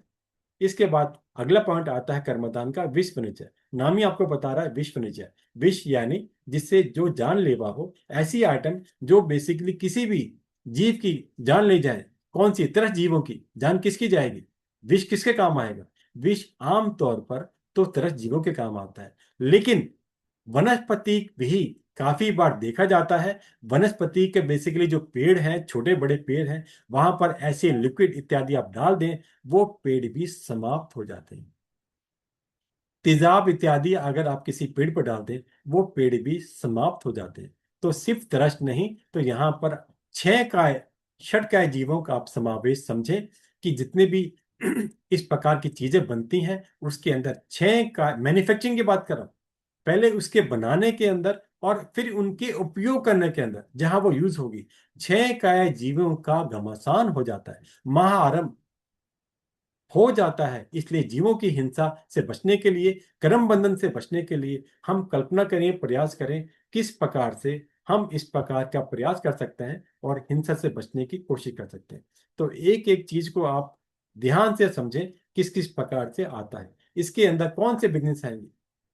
पेस्ट कंट्रोल, इंसेक्ट किलर, जितनी भी चीजें आती हैं, कई बार पॉइजन भी मार्केट में मिलता है, अलग अलग पर्पज से मिलता है, किसी भी कार्य करने में काम आता है। जितने भी स्प्रे की सर्विसेज हैं, एक तो यहाँ पे हुआ वो व्यक्ति जितने ये आइटम बनाई, इंसेक्ट किलर इत्यादि स्प्रे बनाए, एग्जाम्पल के लिए गुड नाइट इत्यादि जो हम लोग मच्छर इत्यादि घरों में यूज करते हैं, एक तो उस टाइप की कंपनी आइटम ले रहा हूँ, किसी कंपनी से कोई मतलब नहीं है, सिंपल कहने का मतलब है इस टाइप की आइटम बनाने वाली कंपनियां जो ये लिक्विड बना रही हैं।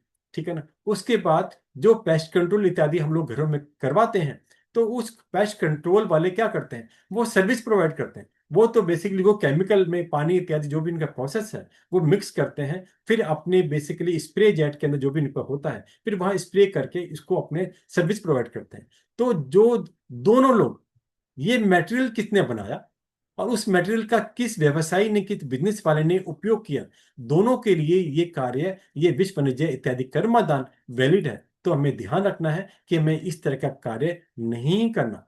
पहली बात तो यहाँ पर जो कंसेप्ट है, वो पॉइंट ये है कि हमने ये स्प्रे टाइप बनाना नहीं और स्प्रे टाइप का बिजनेस नहीं करना। आप जहां तक आपका स्वयं का सवाल है इसको यूज करने का, वो आपके स्वयं की अपने विवेक पर निर्भर करता है। आप संपूर्ण त्याग कर सकते हैं और आप अपनी अनुकूलता पर कुछ इसके अंदर आगाह रखने का सोच सकते हैं। अधिक से अधिक जितना भी हो, आपको त्याग करने का ही स्वयं की अपेक्षा भान रखना चाहिए। ठीक है। इसके बाद आता है जन पीलन कर्म। अगला कर्मदान जन पीलन कर्म बोलते हैं, जन पीलन कर्म भी बोलते हैं। तो यहाँ पर नाम ही आपको बता रहा है, जिन मशीनों के द्वारा किसी भी चीज का पीसना, पीलना इत्यादि होता है, खाद्य पदार्थों का, उसको हमने इस कर्मदान में गिना है। आप एग्जाम्पल के लिए जितने भी ऑयल इत्यादि हम सभी अपने घरों में यूज करते हैं, ठीक है ना करके, चाहे वो बेसिकली आपका मूंगफली का तेल हो, चाहे वो तिल का तेल हो, और इत्यादि सरसों का तेल हो, ठीक है ना, या हमारे कपड़े इत्यादि बनाने के लिए जो प्रोसेस है इंडस्ट्री का, वो कपास होती है। कपास बेसिकली वनस्पति है। इसके बाद बेसिकली मशीनों के द्वारा रुई निकालना, फिर आगे इसका काम करना। तो इस प्रकार के जितने भी कार्य हैं, बिजनेस हैं, इंडस्ट्री है, ये सब जन पीलन कर्म में आता है। जहां पर भी जिस मशीन के द्वारा उसका पीलना पीसना हो, वो सब इसके अंदर आता है। मूल रूप से बेसिकली हमने पहले वाले कर्मदान में देखा था, वहां पर जो पॉइंट था वो एक अलग अपेक्षा से था।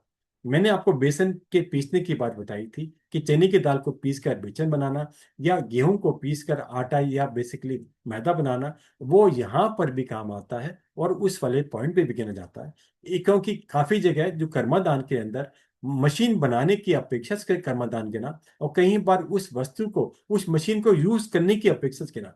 तो दोनों की अपेक्षा इन कार्यों का हमें बिजनेस स्वयं नहीं करना सबसे ज्यादा। इस प्रकार हम इसको ध्यान कर सकते हैं कि हमें ऐसी मशीन भी नहीं बनानी, और जो मशीन से हम यूज करके ये ऐसा काम करें, उसको भी हमें त्यागने का प्रयास करना है। उसके बाद आता है निलंचन करने। इसका सिंपल ये आता है, इस कर्मादान के अंदर काफी बार नपुंसक बनाने की बात की जाती है। इसके अंदर पशु भी आते हैं, और इसके अंदर कई जगह दास दासी भी आते हैं।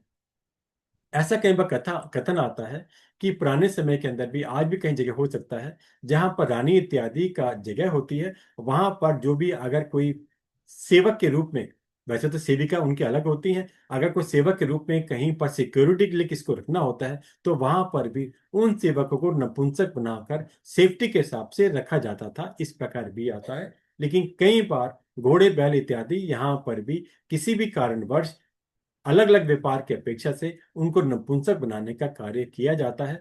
तो इस प्रकार का कार्य कोई करता हो उसे नहीं करना चाहिए। उसे हमने कर्मदान में आगम की भाषा में बताया गया है। इसके अंदर एक बात समझनी है। अगर हम लोग अपने घरों के अंदर अपनी बहन बेटी के कान छिदवाने या नाक छिदवाने की बात आती है पहनने की अपेक्षा, तो उसका आप अपने व्रत में आगाह रख सकते हैं। परिवार की अपेक्षा हमें अगर अपने किसी बच्चे इत्यादि का कान नाक इत्यादि छिदवाना पड़े, उसके मेरे आगाह। अदरवाइज जितने भी किसी भी प्राणी के ऊपर, शरीर के ऊपर जहां पर भी छींक इत्यादि को करना पड़े कोई, तो उसको भी हमने अंगोपांग का छेदन करने में गिना है, अर्थात इसी कर्मदान में गिना गया है। इसके बाद अगला आता है दवगी दावन्य। नाम ही आपको बता रहा है दवगी दावन्य, अर्थात जहां पर बेसिकली अग्नि का काम है, अग्नि का ज्यादा इस प्रकार के उपयोग है। कहाँ होगा ये उपयोग है जहां पर कई बार किसी जगह को खाली कराना मीन्स जितने भी आज हमारे यहाँ किसी भी शहर में हम लोग जहाँ रहते हैं वहां पर पॉपुलेशन बढ़ रही है। पॉपुलेशन बढ़ती है तो हमें जगह की यूज ज्यादा चाहिए होती है, ज्यादा जगह चाहिए रहने के लिए। तो क्या होता है, जंगल इत्यादि खेत इत्यादि को काट काट कर प्लॉट में बदला जाता है। उसको बदलने के लिए कई बार उस जंगल खेत की भूमि को आग लगाकर उसको प्लेन सरफेस बनाने के लिए वो वहां से जमीन को साफ किया जाता है। तो कई बार जो बेसिकली ये प्लॉटर्स होते हैं जो बड़े बड़े जगह ये काम करते हैं, इंडस्ट्री का काम करते हैं, वो ऐसे इन कामों के लिए ठेका दूसरे लोगों को दे देते हैं एक स्टेज के लिए कि आपने जमीन साफ करनी है, फिर जमीन को प्लॉट बना के बेचना वो हमारा काम है। तो अर्थ यहाँ पर है जहां पर भी अग्नि का रोल हो, हमने इंगाल कब में भी देखा था अग्नि का रोल हो, तो यहाँ पर जो रोल है वहां तो अग्नि का रोल मशीनों की अपेक्षा से ही था, लेकिन यहाँ पर जो मेन रोल है वो जमीन की अपेक्षा से है। जमीन को जलाकर साफ करना, कचरे को जलाकर साफ करना, ताकि वो जमीन साफ हो जाए और हम उसको किसी भी उपयोग में ला सकें। इस कर्मदान का ये एक प्रमुख इसका पॉइंट है। तो यहाँ पर हमें इस रूप से इसको समझना है। इसके बाद अगले पॉइंट में आता है सरदा तलय सोचना। ठीक है ना, यहाँ पर इसका अर्थ होता है जितने भी पानी की बड़ी बड़ी जगह है, सरोवर है, तालाब है इत्यादि है, मतलब जहां पर जलाशय इसको हम कह सकते हैं, उस पानी, उस जलाशय को, तालाब को सुखाकर पानी निकाल कर उसको दूसरे उपयोग में लाने के लिए ये कार्य करना, इसको हमें इस कर्मदान में गिना गया।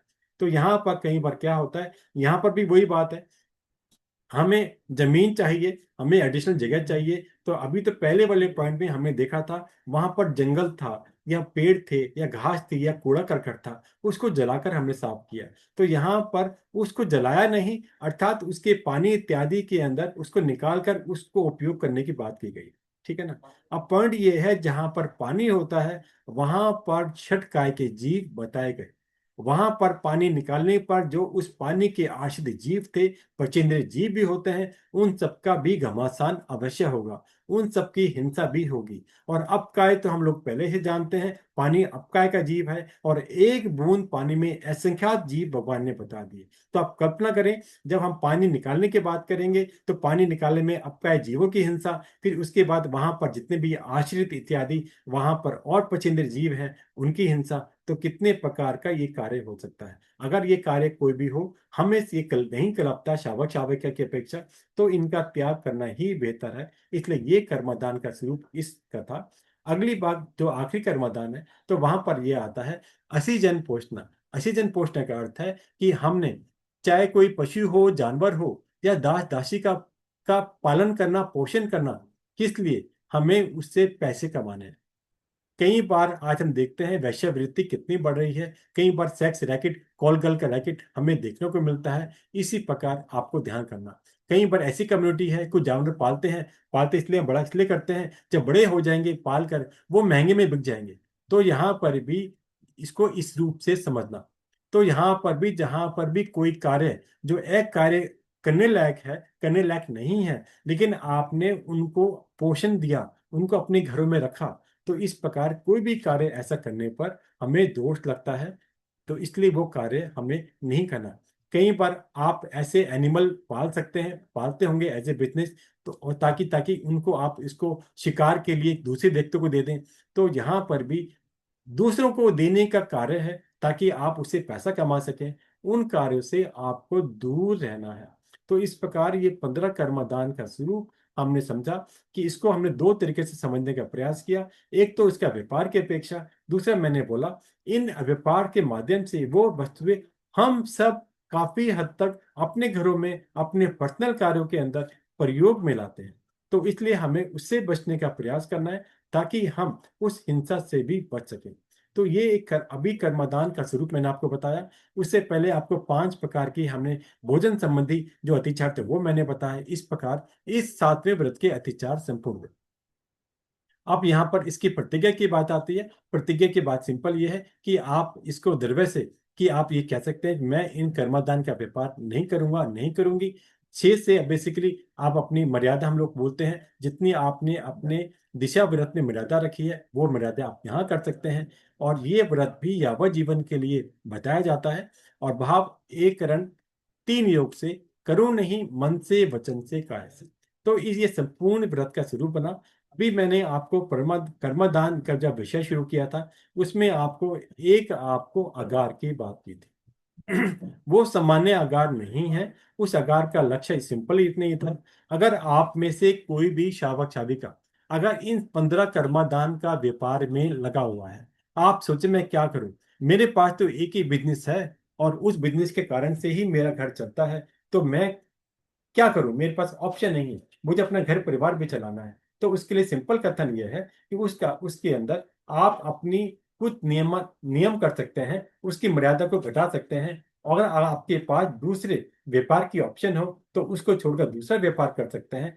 अन्यथा अगर आप कहें मेरे पास कोई ऑप्शन नहीं है, उस वाले केस में आप अपने करंट वाले व्यापार को छोड़कर शेष अन्य व्यापारों का संपूर्ण त्याग करके भी कुछ प्रयास कर सकते हैं। ये एक एक्सेप्शन है, अपवाद है, इसलिए मैंने आपको सबसे अंतिम में बताया ताकि आप इसको समझ सकें। ठीक है ना करके। अभी हमने जो पीछे बात की थी 26 मोल के माध्यम से, तो वहां पर सिंपल एक आगार ये था कि कोई नशे की चीज आपने स्वयं यूज नहीं करनी, लेकिन अगर आपको एज ए मेडिसिन कहीं कभी प्रयोग करना पड़े तो आप नीचे अपने आगार में लिख सकते हैं। इसी प्रकार जो भी आपने वनस्पति सिचित अचित किसी भी रूप से त्याग करी है, लिस्ट बनाई है, उसके अलावा अगर आपको कोई वनस्पति का स्पेशल केस जहां पर उसके बिना गाड़ी ना चल पा रही हो, तो वहां पर भी अगर ऐसी इमरजेंसी में यूज करना पड़े उसके मेरे आगार ऐसा भी नीचे अगार में आप लिख सकते हैं। पहले ही मैंने आपको बताया कई बार भूल से अगर कोई चीज मिक्स हो जाए तो वो बेसिकली आपके अगार में अपने आप आ जाती है, उसमें कोई बाधा नहीं। इस प्रकार मोटे मोटे रूप से ये आपका विषय पूर्ण हुआ। इसके अलावा आपको जो पूछना आप पूछ सकते हैं।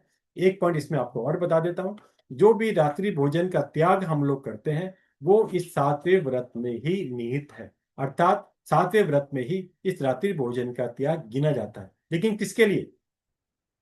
जो भी हमारे शावक शाविका संपूर्ण त्याग करते हैं, चाहे वो 1 वर्ष का हो, 1 महीने का हो या वह जीवन हो, उसका उसका ये पॉइंट 7वें व्रत में गिना जाता है। जो उन्होंने 7वें व्रत में रात्रि भोजन त्याग नहीं किया और प्रतिदिन की अपेक्षा एक एक दिन का त्याग करते हैं, उनका रात्रि भोजन का त्याग 10वें व्रत देशवकाशिक व्रत में गिना जाता है। इस पॉइंट को ध्यान रखें ताकि बीच में कोई प्रश्न ना है। मैंने आपको ये पॉइंट पहले से बता दिया। अब आपकी जो जिज्ञासा है वो आप पूछ सकते हैं। मैंने फिर भी आपको, कोई विषय बहुत बड़े बड़े होते हैं, फिर भी शॉर्ट में जितना संभव था मैंने आपको बताने का प्रयास किया। 3 क्लास के माध्यम से हमारा ये 7वां व्रत आज पूर्ण होता है। अब आपको जो कुछ पूछना हो, जो जिज्ञासा हो, आप एक एक करके पूछ सकते हैं।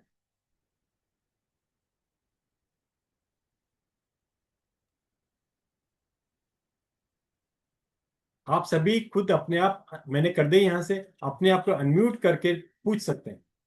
जिसने कोई भी पूछना हो, चाहे वो 26 बोल का पॉइंट हो, चाहे वो आज परिक्रमा दान का पॉइंट हो, कोई भी आपकी क्वेरी हो, जिज्ञासा हो, आप सहज रूप से पूछ सकते हैं।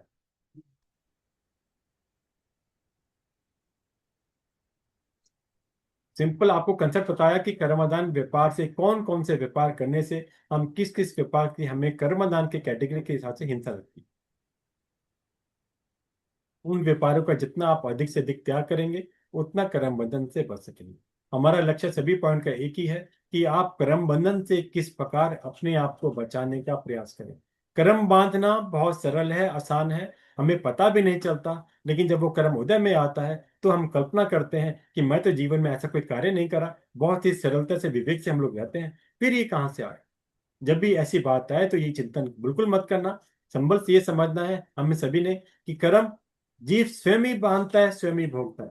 अपकर्ता विकर्ता या दुहान या सुहानी है, ये उड़ता धन सूत का ये पद ये साफ बताता है जीव ही स्वयं कर्म का करता है और स्वयं ही भोगता है। इसलिए हमें करते समय उस कार्य को करते समय बचने का प्रयास करना है। कार्य करने के बाद वो डोर हमारे हाथ से निकल जाती है। हाथ निकलने के बाद फिर तो हमारे पास एक ही रहता है कि हम लोग जिस समय वो उदय में आए तो संभाव से शांत रूप से उसे भोग कर आगे ना करने का संकल्प करें। यही एक ऑप्शन बचती है। ठीक है। अब आपकी कोई जिज्ञासा हो जिसकी भी हो आप पूछ सकते हैं। आप अनम्यूट करें, पूछ सकते हैं, हैंड रेज कर सकते हैं, चैट बॉक्स में डाल सकते हैं, वरना मैंने आपको बोला मैंने सबको आपको अनम्यूट कर रखा है। अपनी साइड से आप खुद इसको अनम्यूट करके पूछ सकते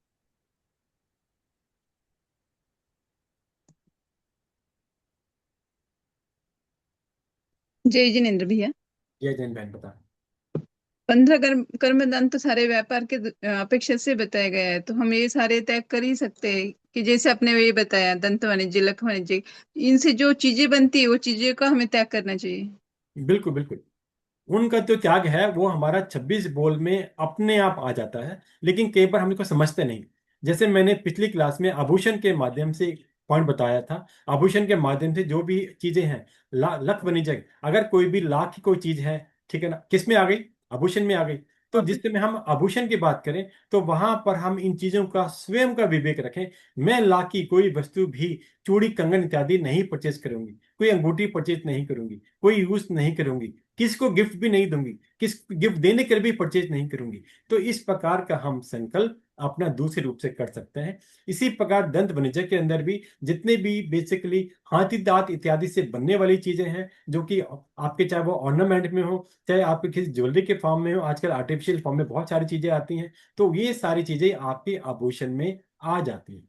ठीक है ना। हमने पहले से 11 बोल में हमने बात की थी। पहले से 11 बोल जो 26 बोल के थे वो सारे हमारे शरीर संबंधित थे। तो ये समझना जितनी भी ये कर्मदान की चीजें हैं, जितने हमारे शरीर पर संबंधी यूज में आने वाली हैं, वो सारी चीजें हमारी उस बोल में कवर हो जाएंगी। जो भोजन संबंधी खाद्य सामग्री है हमने बोला था, अगले 10 पॉइंट हमारे खाद्य सामग्री से थे। अर्थ कहने का है जितने भी 26 बोल में चीजें हैं वो, सॉरी 15 बोल में चीजें कर्मदान की हैं, वो सभी वस्तु कहीं ना कहीं हम लोग डेली उपयोग करते ही हैं। तो जब भी ये कथन आए तो आप कल्पना करें हम किस प्रकार उसमें कमी ला सकते हैं। जैसे मैंने आपको ट्रांसपोर्टेशन बिजनेस की बात की थी, एक कमर्शियल बिजनेस है, इंडस्ट्रियल बिजनेस है और एक पर्सनल बिजनेस है। एक व्यक्ति है जो कार, इनोवा इत्यादि रेंट पे देता है आने जाने के लिए। तो बेसिकली एक होता है कि हमें कहीं जाना पड़ रहा है, हमें गुरु भगवंत को दर्शन करने जाना है और वहां पर हमने कोई कार को हायर किया। एक है हमने घूमने फिरने के लिए उस कार को हायर किया। दोनों में अंतर आएगा ना। तो यहाँ पर काम क्या था, ट्रांसपोर्टेशन था बिजनेस वाले का, लेकिन वो कार्य हम भी किसी न किसी रूप में करते हैं, जैसे मैं आपको एग्जांपल देके बताया। तो यहाँ पर भी अगर ये पॉइंट कहाँ पे आएगा कि दिशा परिमाण में सम्मिलित है। दिशा परिमाण में अगर हमने मर्यादा करी है 10-20 किलोमीटर की, तो हमें ऐसे साधन उपयोग करने की आवश्यकता नहीं पड़ती। कहीं ना कहीं इन सभी चीजों का, चाहे 14 नियम में बोलूं चाहे 26 बोल में बोलूं, हर चीज में समावेश 100% है। आपको सिर्फ ढूंढना है कैसे। लेकिन इसलिए मैंने आपको बीच बीच में उसका प्रैक्टिकल यूज बताया, किस प्रकार से इन कर्मदानों की चीजों को हम लोग स्वयं त्याग करेंगे। स्वयं त्याग करते हैं तो उसके बाद क्या होता है, अगर वो चीज यूज ही कम होगी, खरीदने वाले कम हैं, सर्विस लेने वाले कम हैं, वो व्यक्ति खुद काम बंद कर देता है। वो सोचता है ये इसके तो आजकल ग्राहक ही कम हो गए, वो काम करता ही नहीं। तो इसलिए जितने भी हिंसा के साधन हम आज उपयोग करते हैं, उन हिंसा के साधन का हम आज अगर खुद ही त्याग करना शुरू कर दें तो उसके काम करने वाले व्यक्ति भी हमारे शहर में, हमारे दायरे में, इस लोक में कम होते जाए। तो ये चिंतन आपको कई एंगल से करना है, तो आपको अलग अलग प्रकार से चिंतन आएगा। इसकी गहराई कहाँ कहाँ छिपी हुई है, बहुत गहरे सब्जेक्ट है। मैंने कहा एक एक कर्मदान में मैं एक एक क्लास लगा सकता था, लेकिन कोई विषय बड़ा हो जाता है, फायदा नहीं। फिर भी हमने इस क्लास को 3 क्लास के माध्यम से पूर्ण किया। इसलिए आपसे बोल रहा हूँ, कहीं किसकी जिज्ञासा हो, कोई माइंड चलता हो, चिंतन चलता हो, आप पूछ सकते हैं, कोई बात नहीं। हर पॉइंट आपके पर्सनल काम में आता है, आप समझ लें। 15 के 15 कर्मदान में से 12 13 पॉइंट ऐसे होंगे जो आपके काम में भी किसी न किसी रूप में आते होंगे, उपयोग में आते होंगे। तो वहां पर उन चीजों का हम लोग संपूर्ण त्याग करें। संपूर्ण त्याग नहीं करते तो कम से कम जितने भी अधिक से अधिक आप मर्यादा कर सकते हैं, उस मर्यादा को करने का भाव रखें। ये आपका, ये प्रैक्टिकल जब भी आपके लिए सक्षम होगा। हर चीज के कई रोल होते हैं। कर्मदान का मतलब सिंपल ये नहीं कि अगर मेरा विदित नहीं है तो कर्मदान का मेरा विषय नहीं है, नहीं। इसकी गहराई में जाके देखें, ये कर्मदान में कौन सी आइटम है जो मैं उपयोग करती हूँ, करता हूँ, तो हमें वहां पर क्रॉस लगाने की भाव बनाने की आवश्यकता। ठीक है ना? तो ऐसे आप अलग अलग रूप से चिंतन कर सकते हैं, समझ आए? मतलब 15 कर्मदान के हमने अगर त्याग लिए, अभी करना ही नहीं, मतलब यूज ही नहीं करना है, तो उसकी जो निहित जो चीजें है वो सारी हमारी बंद हो जाएगी वापरना, ऐसा ही ना? नहीं नहीं नहीं नहीं, दो अलग ही चीजें हैं। एक है एक आइटम का बनाना, और एक आइटम का यूज करना। कर्मादान में तो मेन पॉइंट तो आइटम बनाने का है, चाहे वो आइटम की मैन्युफैक्चरिंग कर रहे हो, चाहे वो आइटम की सर्विस दे रहे हो। कर्मादान का मूल विषय तो यहीं तक है। लेकिन हम्म। 26 बोल के अंदर सारे सम्मिलित हैं, सारे सम्मिलित हैं। मैंने आपको लास्ट टाइम बताया, जितने भी हम लोग कॉस्मेटिक यूज करते हैं, जितने भी हम शैम्पू इत्यादि यूज करते हैं, वो कहाँ कैसे बनते हैं, कल्पना करें। वो उसका रॉ मटेरियल कहाँ कहाँ से आता है, किस किस प्रकार से होता है। क्या मैं आपसे अगर किसी को बोलूं कि आप जो ये कंडीशनर है या शैम्पू है इसको पी जाओ, कोई पी सकता है क्या? नहीं पी सकता। तो आप समझ लें कि ये भी विष वाणिज्य जैसी आइटम। मैं काल्पनिक रूप से आपको जवाब दे रहा हूं। तो यहाँ आप समझे, हर आइटम के अंदर जो उसके प्रोडक्शन में बनाने में ऐसी आइटम यूज की गई हैं जो जीवों का घात करती हैं। इसीलिए जब बेसिकली मैंने आपको पीछे क्लास में भी बताई थी, एक बहन का प्रश्न था कि जब आप स्नान की मर्यादा कम करते हैं या वॉशरूम की मर्यादा करते हैं, जब मिच्छामि दुक्कड़म अघोषितानि की बात थी। अब जब आपने स्नान किया, आप स्नान में साबुन यूज करी, आपने शैम्पू यूज किया, आपने कंडीशनर यूज किया, ये पानी कहाँ गया? ये पानी सारा नाली में गया, सीवर में जाएगा, और वहां पर रहे हुए तरह जीवों की हिंसा हो रही है। हिंसा क्यों हो जाती है? क्योंकि वो विष जैसे हैं, वो उन जीवों के कारण से उन जीवों की घात हो जाती है। एक जी। छेली पे पड़ना, और एक होता है कि उनके मुंह में कोई पानी चला गया, विकलेंद्र जीवों के चला गया। तो इस प्रकार कल्पना करें कितनी गहराई में एक एक विषय छिपा होगा। परमा 15 कर्मदान का विषय तो है तो मैन्युफैक्चरिंग का, व्यापार के की दृष्टि से। लेकिन वो सारी वस्तुएं हम भी यूज करते हैं, मैक्सिमम आइटम हम भी यूज करते हैं। तो हमें 26 मोल के माध्यम से चिंतन करके सोचना है कि इस कर्मादान से बनने वाली कौन कौन सी चीजें हैं जो मेरे 26 बोल में आती हैं। क्या मैं उसको त्याग कर सकता हूँ, त्याग कर सकती हूँ?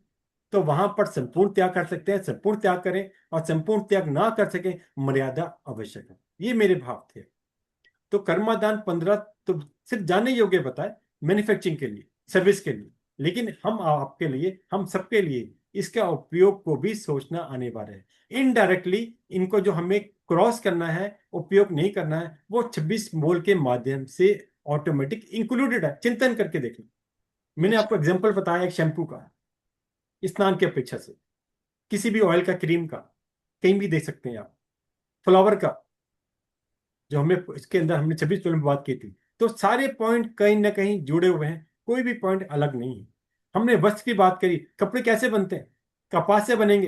कपास कैसे? वनस्पति का एक जीव है। कितनी महार महार होके बेसिकली एक एक धागा बनता है। और उसके बाद कितने हमारे पास ड्रेसेस हैं जो अलमारी में रखी हुई हैं। तो एक एक पॉइंट को देखो किस किस प्रकार से वो पॉइंट कैसे कैसे एक्ट कर रहा है, कहाँ कहाँ उसका समावेश है। चिंतन करेंगे तो हमारे रोंगटे खड़े हो जाते हैं। हम लोग कहेंगे कि हमें तो वैराग्य लेना अच्छा।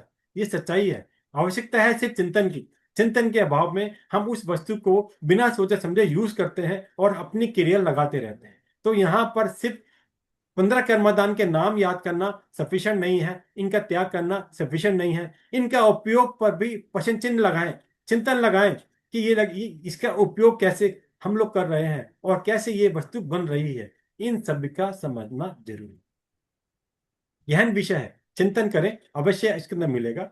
और मैंने आपको बताया जितने भी व्यापार से आइटम बन रही है इन सबका समेत 26 बोल में है, अधिकांश के अंदर, उसे आप समझ सकते हैं, सभी का मिल जाएगा। हमने विजय की बात की थी, माँ विजय की बात की थी, ठीक है ना करके, तो वहां पर आप देखिए मैंने आपको अभी इसके शहद की बात बताई, मीठा भी उसके अंदर आता है। तो ये आइटम वही हैं, ये भी हम इसके यूज तो करते हैं। हम बोले नहीं मैंने शहद का त्याग तो नहीं करा, मैंने इसको कुछ अंश में, एग्जांपल बता रहा हूँ, अंश में रख लिया। बन कैसे रहा है? हमने चीनी, हम लोग सभी यूज करते हैं, सभी यूज करते हैं, हम भिराते भी हैं साधु संतों को भी, बन कैसे रही है, कितनी बड़ी हिंसा है। तो उससे हम क्या प्रेरणा मिली? वो पहली बात तो ये, हम उसका यूज कम करने की कोशिश कर सकते हैं। हम हफ्ते में एक दिन मीठे भीगे का त्याग कर सकते हैं। हम इसका संचय सीमित में, एक स्टोरेज लिमिटेड कर सकते हैं, मीठे की आइटमों को और सीमित कर सकते हैं। तो एक एक पॉइंट पर चिंतन करेंगे, कहीं ना कहीं उस उपयोग धंधे पर, उद्योग धंधों पर जहां पे आइटम बन के आ रही है, वहां पर हमारे द्वारा इनडायरेक्टली जीवों की अनुकंपा हो जाएगी, उनको जी। इनडायरेक्टली अभयदान मिल जाता, क्योंकि हमने उस वस्तु का त्याग कर दिया। मेरे निमित्त से वो वस्तु बनेगी नहीं। बहुत गहनता का विषय है, चिंतन करें, एक एक पॉइंट में चिंतन करें। इसके बाद भी किसी क्वेरी हो, फोन पे भी पूछ सकता है, ग्रुप पे भी डाल सकता है, आपकी सेवाएं उपलब्ध हैं आपके पास। अभी आप पूछना चाहे कोई प्रश्न पूछ सकते हैं, और कोई प्रश्न बाद में आए तो भी मेरी सेवा उपलब्ध है। आप कभी भी अपनी चिंताएं, चिंतन जरूर करें, बिना चिंतन के आपका आपका समस्या का समाधान नहीं होगा। हम लोग आरंभ समारंभ से नहीं बच सकते, हम कर्म बंधन नहीं बच सकते। मेरा एक ही लक्ष्य है कि आप सभी लोग जो जुड़ते हैं, चाहे 10 जुड़े 20 जुड़े, आप अपने कर्म बंधन को कम करने का प्रयास करें, मेरा एक ही लक्ष्य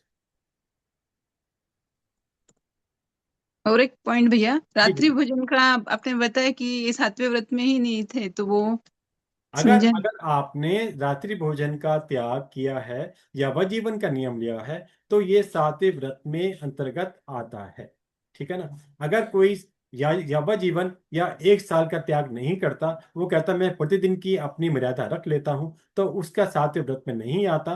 वो नियम एक दिन का 10वें देशपाशिक व्रत में गिना जाता है। ये मैंने आपको बताने का प्रयास किया। अच्छा। हाँ, ये भिन्नता है। अगर एक सीमा है, यावजीवन है, बहुत बेहतर है। अगर कोई कहेगा कि यावजीवन नहीं, मेरा 1 वर्ष का है, 2 वर्ष का है, तो वहां पर भी इसको आप सातवें व्रत में गिन सकते हैं, इसके अंदर इंक्लूडेड है। अगर आपने बड़े काल का पीरियड ये नियम नहीं लिया और प्रतिदिन की अपेक्षा से लिया, तो हम सातवें व्रत में नहीं लेते।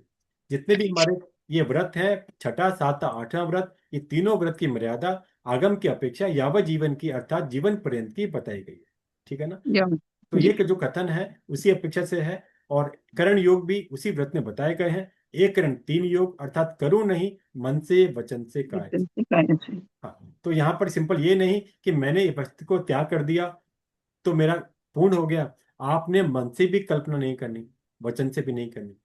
तो अगर कोई चीज है, आपने विज्ञा का कोई त्याग किया, एग्जाम्पल एक दिन के लिए, या सपोज आपने कोई शैम्पू का त्याग किया, तो यहाँ पर ये कल्पना नहीं करनी कि यार मैंने तो ये यावत जीवन त्याग कर दिया, नहीं करता ना तो आज मैं भी शैम्पू लगाती, मेरे बाल भी अच्छे लगते। तो यहां पर भी आपको दोष लग रहा है, अत्याचार लग रहा है, क्योंकि आपका नियम करूं नहीं, मन से वचन से काया से है।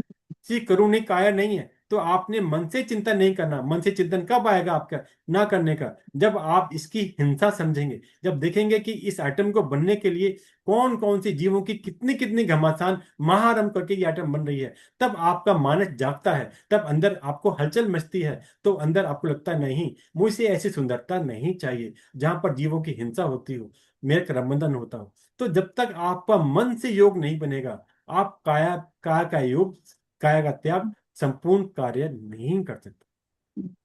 पहले त्याग मन से लाना है। और कई बार हम लोग मजाक में बोल देते हैं अच्छा मैं करूंगी, अच्छा मैं सोचूंगा। नहीं, यहां पर हमारा दूसरा दोष लगता है। हमने मन से नहीं करा, काय से नहीं करा, लेकिन वचन से कह दिया हम कर लेंगे, देख लेंगे। नहीं, तो यहां पर हमें अपने वचन पर भी विवेक रखने की आवश्यकता है। धैर्य से करें, संपूर्ण रूप से बोले नहीं मेरा त्याग है, मैं ये त्याग नहीं करती, ये इसका यूज नहीं करती, मेरा संपूर्ण त्याग। क्या बाधा है? आपके संपूर्ण त्याग करने से, प्रेरणा करने से सामने वाले की भी प्रेरणा मिल सकती है, उसको उसका भी त्याग करने का मानस बन सकता है, शुरुआत कर सकता है। हो सकता है आज संपूर्ण ना करे, आंशिक करे। तो आपकी दृढ़ता से आपका स्वयं को नियम तो पलता ही है, स्वयं तो आप दोष से बचते ही हैं, कर्म बंधन से बचते ही हैं, साथ साथ दूसरों को भी प्रेरणा मिलती है। मिलती। इसी कारण से कई बार आप देखेंगे हमारे मंदिर स्थानक में कभी नियम प्रत्याख्यान कराए जाते हैं तो साधु भगवान अक्सर कहते हैं आप खड़े होकर नियम लो, बैठ के मत लो, गुप्त मत लो। जी। कारण क्या, उनका अर्थ ये होता है, ये नहीं कि आपके अंदर मान कषाय की उत्पत्ति हो, पर्पज ये है कि दूसरों को इस नियम की प्रेरणा मिले। प्रेरणा मिले जी। बस। तो यहाँ पर कई कई गहराई है, हर हर शब्द की, हर नियम की बहुत गहराई छिपी हुई है। चिंतन मनन अवश्य करें। जो जिज्ञासा है पूछ सकते हैं, ग्रुप में डाल सकते हैं, फोन करके पूछ सकते हैं। चिंतन अवश्य करें, बिना चिंतन करे हम कर्म बंधन से नहीं बच सकते, क्योंकि शब्दों की सीमा है, यहाँ टाइम सीमा है। मैं आपको कई घंटे नहीं लगा सकता, प्रतिदिन एक कर्मदान पे एक एक दिन नहीं लगा सकता, क्योंकि आप सबकी सीमाएं हैं। तो इसलिए संक्षेप में विषय रखना पड़ता है। सीमाएं बहुत हैं, गहराई बहुत है। जितना चिंतन करेंगे आप देखेंगे कई पेज आप अपनी डायरी के भर देंगे, एक एक कर्मदान, एक एक नियम पर। चिंतन का विषय फिर बार बार बोलता हूँ, जितना अधिक से अधिक चिंतन करेंगे आपकी धाराएं खुलेंगी, आपको नए नए ऑप्शन दिखेंगे, कहाँ कहाँ किस किस प्रकार से आप कर्म बंधन से सहज ही बच गए, एक छोटे से चिंतन मात्र से। सिर्फ नियम कर लेना सफिशिएंट नहीं है, उस नियम को चिंतन गहराई से करना, तब वो अंदर से निकलता है, तब वो त्याग अंदर से निकलता है। आपकी भावना निकलती है ये कार्य मुझे करना ही नहीं, मैं कितनी बेवकूफ थी, कितना क्रम बंधन में जीवन में करा। ऐसी ऐसी स्थिति आए तो अरिहंत भगवान के साक्षी से शाम को प्रतिक्रमण के समय नियम लेना कि आज तक जितनी मेरी ये हिंसा किसी भी क्रिया की अनजाने में होती रही, मैंने चिंतन ही नहीं करा।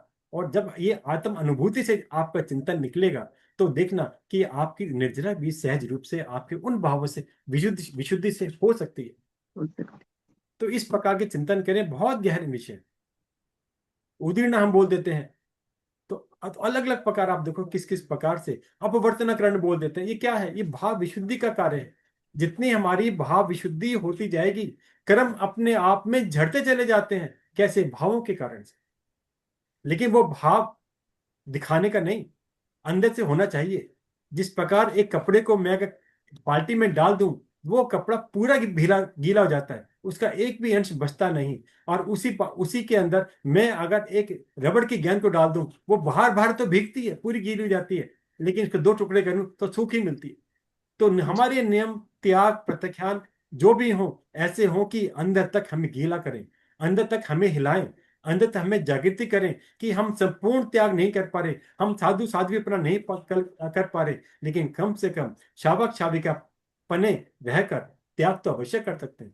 इस प्रकार की अगर आपके मानस में आती है तो समझ लेना आपकी निर्जरा प्रारंभ हो सकी, आप अपनी मंजिल को पास कर रहे हैं, आप अपने जन्म मरण संसार परिभ्रमण कम कर रहे हैं, संसार परिभ्रमण घटा रहे हैं, स्वयं के अंदर आकलन कर सकते हैं। चिंतन का विषय। ठीक है, और कुछ पूछना है? सचित का फिर किस तरह से कर सकते हैं गिनती?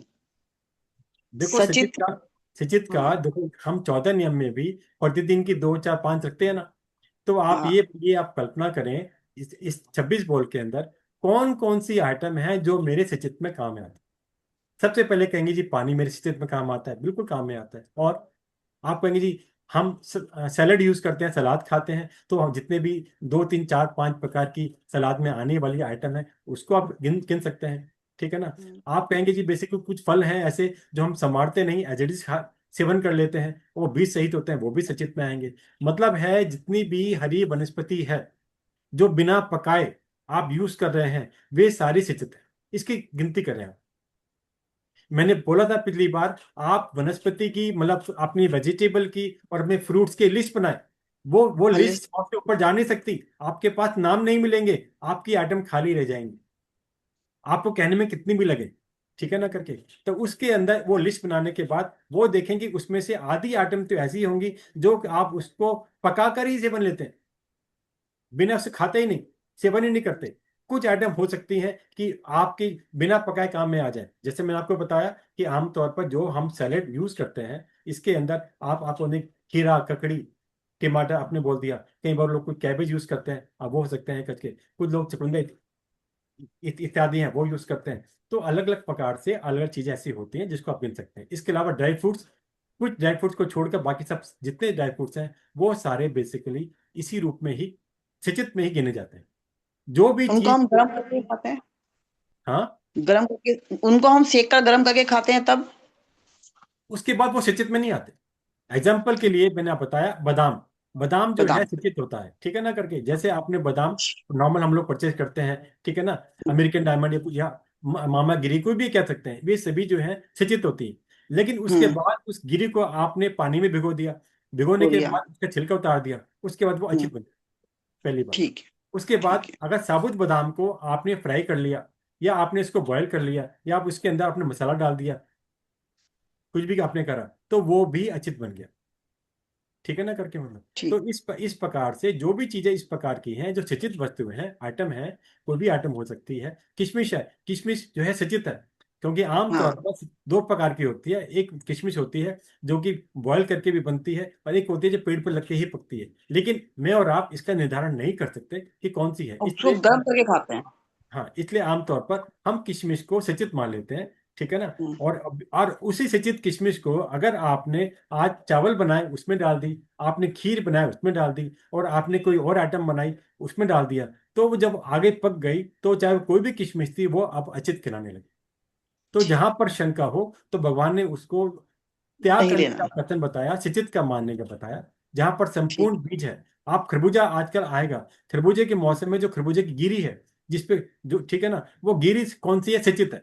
लेकिन उस गिरी में से अगर उसके अंदर की गिरी निकाल दें जो हमारे नमकीन में डलती है, वो अंदर वाली की जो गिरी है वो अचित है। लेकिन जो जो आपके खरबूजे के अंदर जो उसके अंदर गिरी निकल रही है वो सिचित है, हम्म। सीड्स। ठीक है ना, सीड्स। तो जो भी प्रकार का सीड है, और आजकल काफी सारे आजकल हेल्थ पॉइंट व्यू से काफी सीड चलने लगे, मैं नाम भी नहीं जानता, वो सारे हम्म। सिचित में ही गिनने हैं। हम्म। और अब बेक ना करें छिलका आप भी, उतरा हुआ, उसको उसी रूप छिलका से, उतरा हुआ अच्छे है। उसी रूप से गिनना है। जितने बीज हैं वो सारे सिचित हैं। जब वो बीज फ्राई हो जाए, बॉयल हो जाए, तो नमक हो जाए, तब उसको हमें अचित में गिनना है। इस प्रकार इसको आप समझ सकते नहीं, बट छिलका उतरा हुआ है बीज तो वो अच्छी थी है ना। हैं। वो अचित है। अच्छी थी। छिलका होता है एक्चुअली जो बीज है, जो सिचित का मतलब क्या है, सिचित का मतलब है वो दोबारा से उगने उगने की क्षमता। उगने की क्षमता। उसमें से जो हाँ। बीज है उसको हम इस रूप से समझते हैं, ठीक है ना करके। हम्म। और जो पानी आप बोले, पानी तो अपने आप में जीव है, पानी में जीव नहीं। पानी भी हमने बोला सिंचित होता है क्योंकि पानी तो अपने आप में जीव है, और पानी के अंदर तरह जीव होते हैं, ये अलग विषय है। मैं उस विषय में नहीं जाऊंगा, अभी 10 से 12 में बात करेंगे। लेकिन यहाँ पे कहने का अर्थ है, जो भी वनस्पति इत्यादि हम यूज करते हैं, अपने घर में खाद्य सामग्री यूज करते हैं, वहां पर उसके बीज के कारण से उसको सिंचित में गिना, ताकि वो बीज अगर एज इट इज पानी में मतलब मिट्टी में डाल दिया जाए तो पुनः उग जाते हैं। इस कारण से सिंचित की बात की गई। सबसे पहले आप अपनी लिस्ट बनाएं फ्रूट की, वेजिटेबल की, उसके बाद आपको छट जाएंगे इसमें कौन से सचित हैं कौन से अचित हैं। लेकिन 14 नियम में जब भरेंगे तो सचित में इनको जैसे नमक लगा के फ्रूट्स को खाया तो वो सचित में लिखा जाएगा, अचित में लिखा जाएगा। इसके अंदर फ्रूट्स के लिए छिलका उतरा हुआ होना हाँ। चाहिए, बीज रहित हाँ। होना चाहिए, बीज नहीं होना चाहिए, और वो फल हम्म। पूरा पका हुआ होना चाहिए। अगर ठीक। कहीं पर वो फल पूरा पका हुआ नहीं होता तो भी वो चित्र में गिना जाता है। तो बेसिकली ठीक। आगम में पता क्या है, टुकड़े फांके नहीं आया, लिखा है गूदा, फलों गुदा। का गूदा, ये शब्द आया। तो गूदे का हम्म। अर्थ है जिसको अंदर चबाने पर आपको कड़कपन भी महसूस ना हो। ये मेरी अपनी आकलन है। तो इसलिए बेसिक जब इस प्रकार गूदा हो, जिस प्रकार के हम बोले खरबूजा है, आमतौर पर जो खरबूजा मार्केट में पका हुआ आता है वो आपको सॉफ्ट दिखेगा, ठीक है ना, पपीता वो सॉफ्ट दिखेगा, एप्पल में दोनों तरह का दिखता है करके मतलब। तो हम्म। आपने इस प्रकार का निर्णय करना है कि जो भी चीज आप यूज कर रहे हैं वो किस प्रकार की है। और जहां पर निर्णय ना कर पाए तो उसको सिचित में गिनकर त्याग कर ठीक। उन्होंने नमक का बोला ना, ऊपर से नमक डाले तो सचेत ही रहेगा वो। दें। अगर आपने नमक डाला, बेसिकली नमक डालने आधे अगर कुछ समय हो गया, आधे आपने घंटे बाद। नमक डालने का भी तरीका दो है। नमक आप हम्म। काला नमक भी डाल सकते हैं, आप सफेद नमक भी डाल सकते हैं। सफेद हम्म। नमक है तो सिचित, जिस प्रकार हाँ। हम सफेद नमक को बोलते हैं, अगर उसको तवे पर पका दिया जाए मतलब सेक दिया हम्म। जाए वो नमक अचित हो जाता है। आपने लेकिन बताया। हाँ, लेकिन इसके साथ साथ अगर आपने सपोज करके कोई भी वेजिटेबल है, कोई भी फल है, वेजिटेबल तो सारी रहेंगी ऐसी, फ्रूट की बात करो, आपकी जो हम्म। सैलड है, सैलड नमक डालने पर अच्छी नहीं बनेगी, ध्यान रखना, मिक्स मत करना। अगर आपका खीरा, टमाटर, आप ककड़ी, जो भी ऐसी आइटम आती हैं, चाहे आप इस पे नमक डाल दें, चाहे आप इस पे आपका नींबू डाल दें, वो अच्छी नहीं बनेगी। हमारी बात चल रही है फल की अपेक्षा। कारण फल मैंने के। क्यों बोली, मैं ये बात बोली मैंने आपको पके बीज की हुए। अपेक्षा।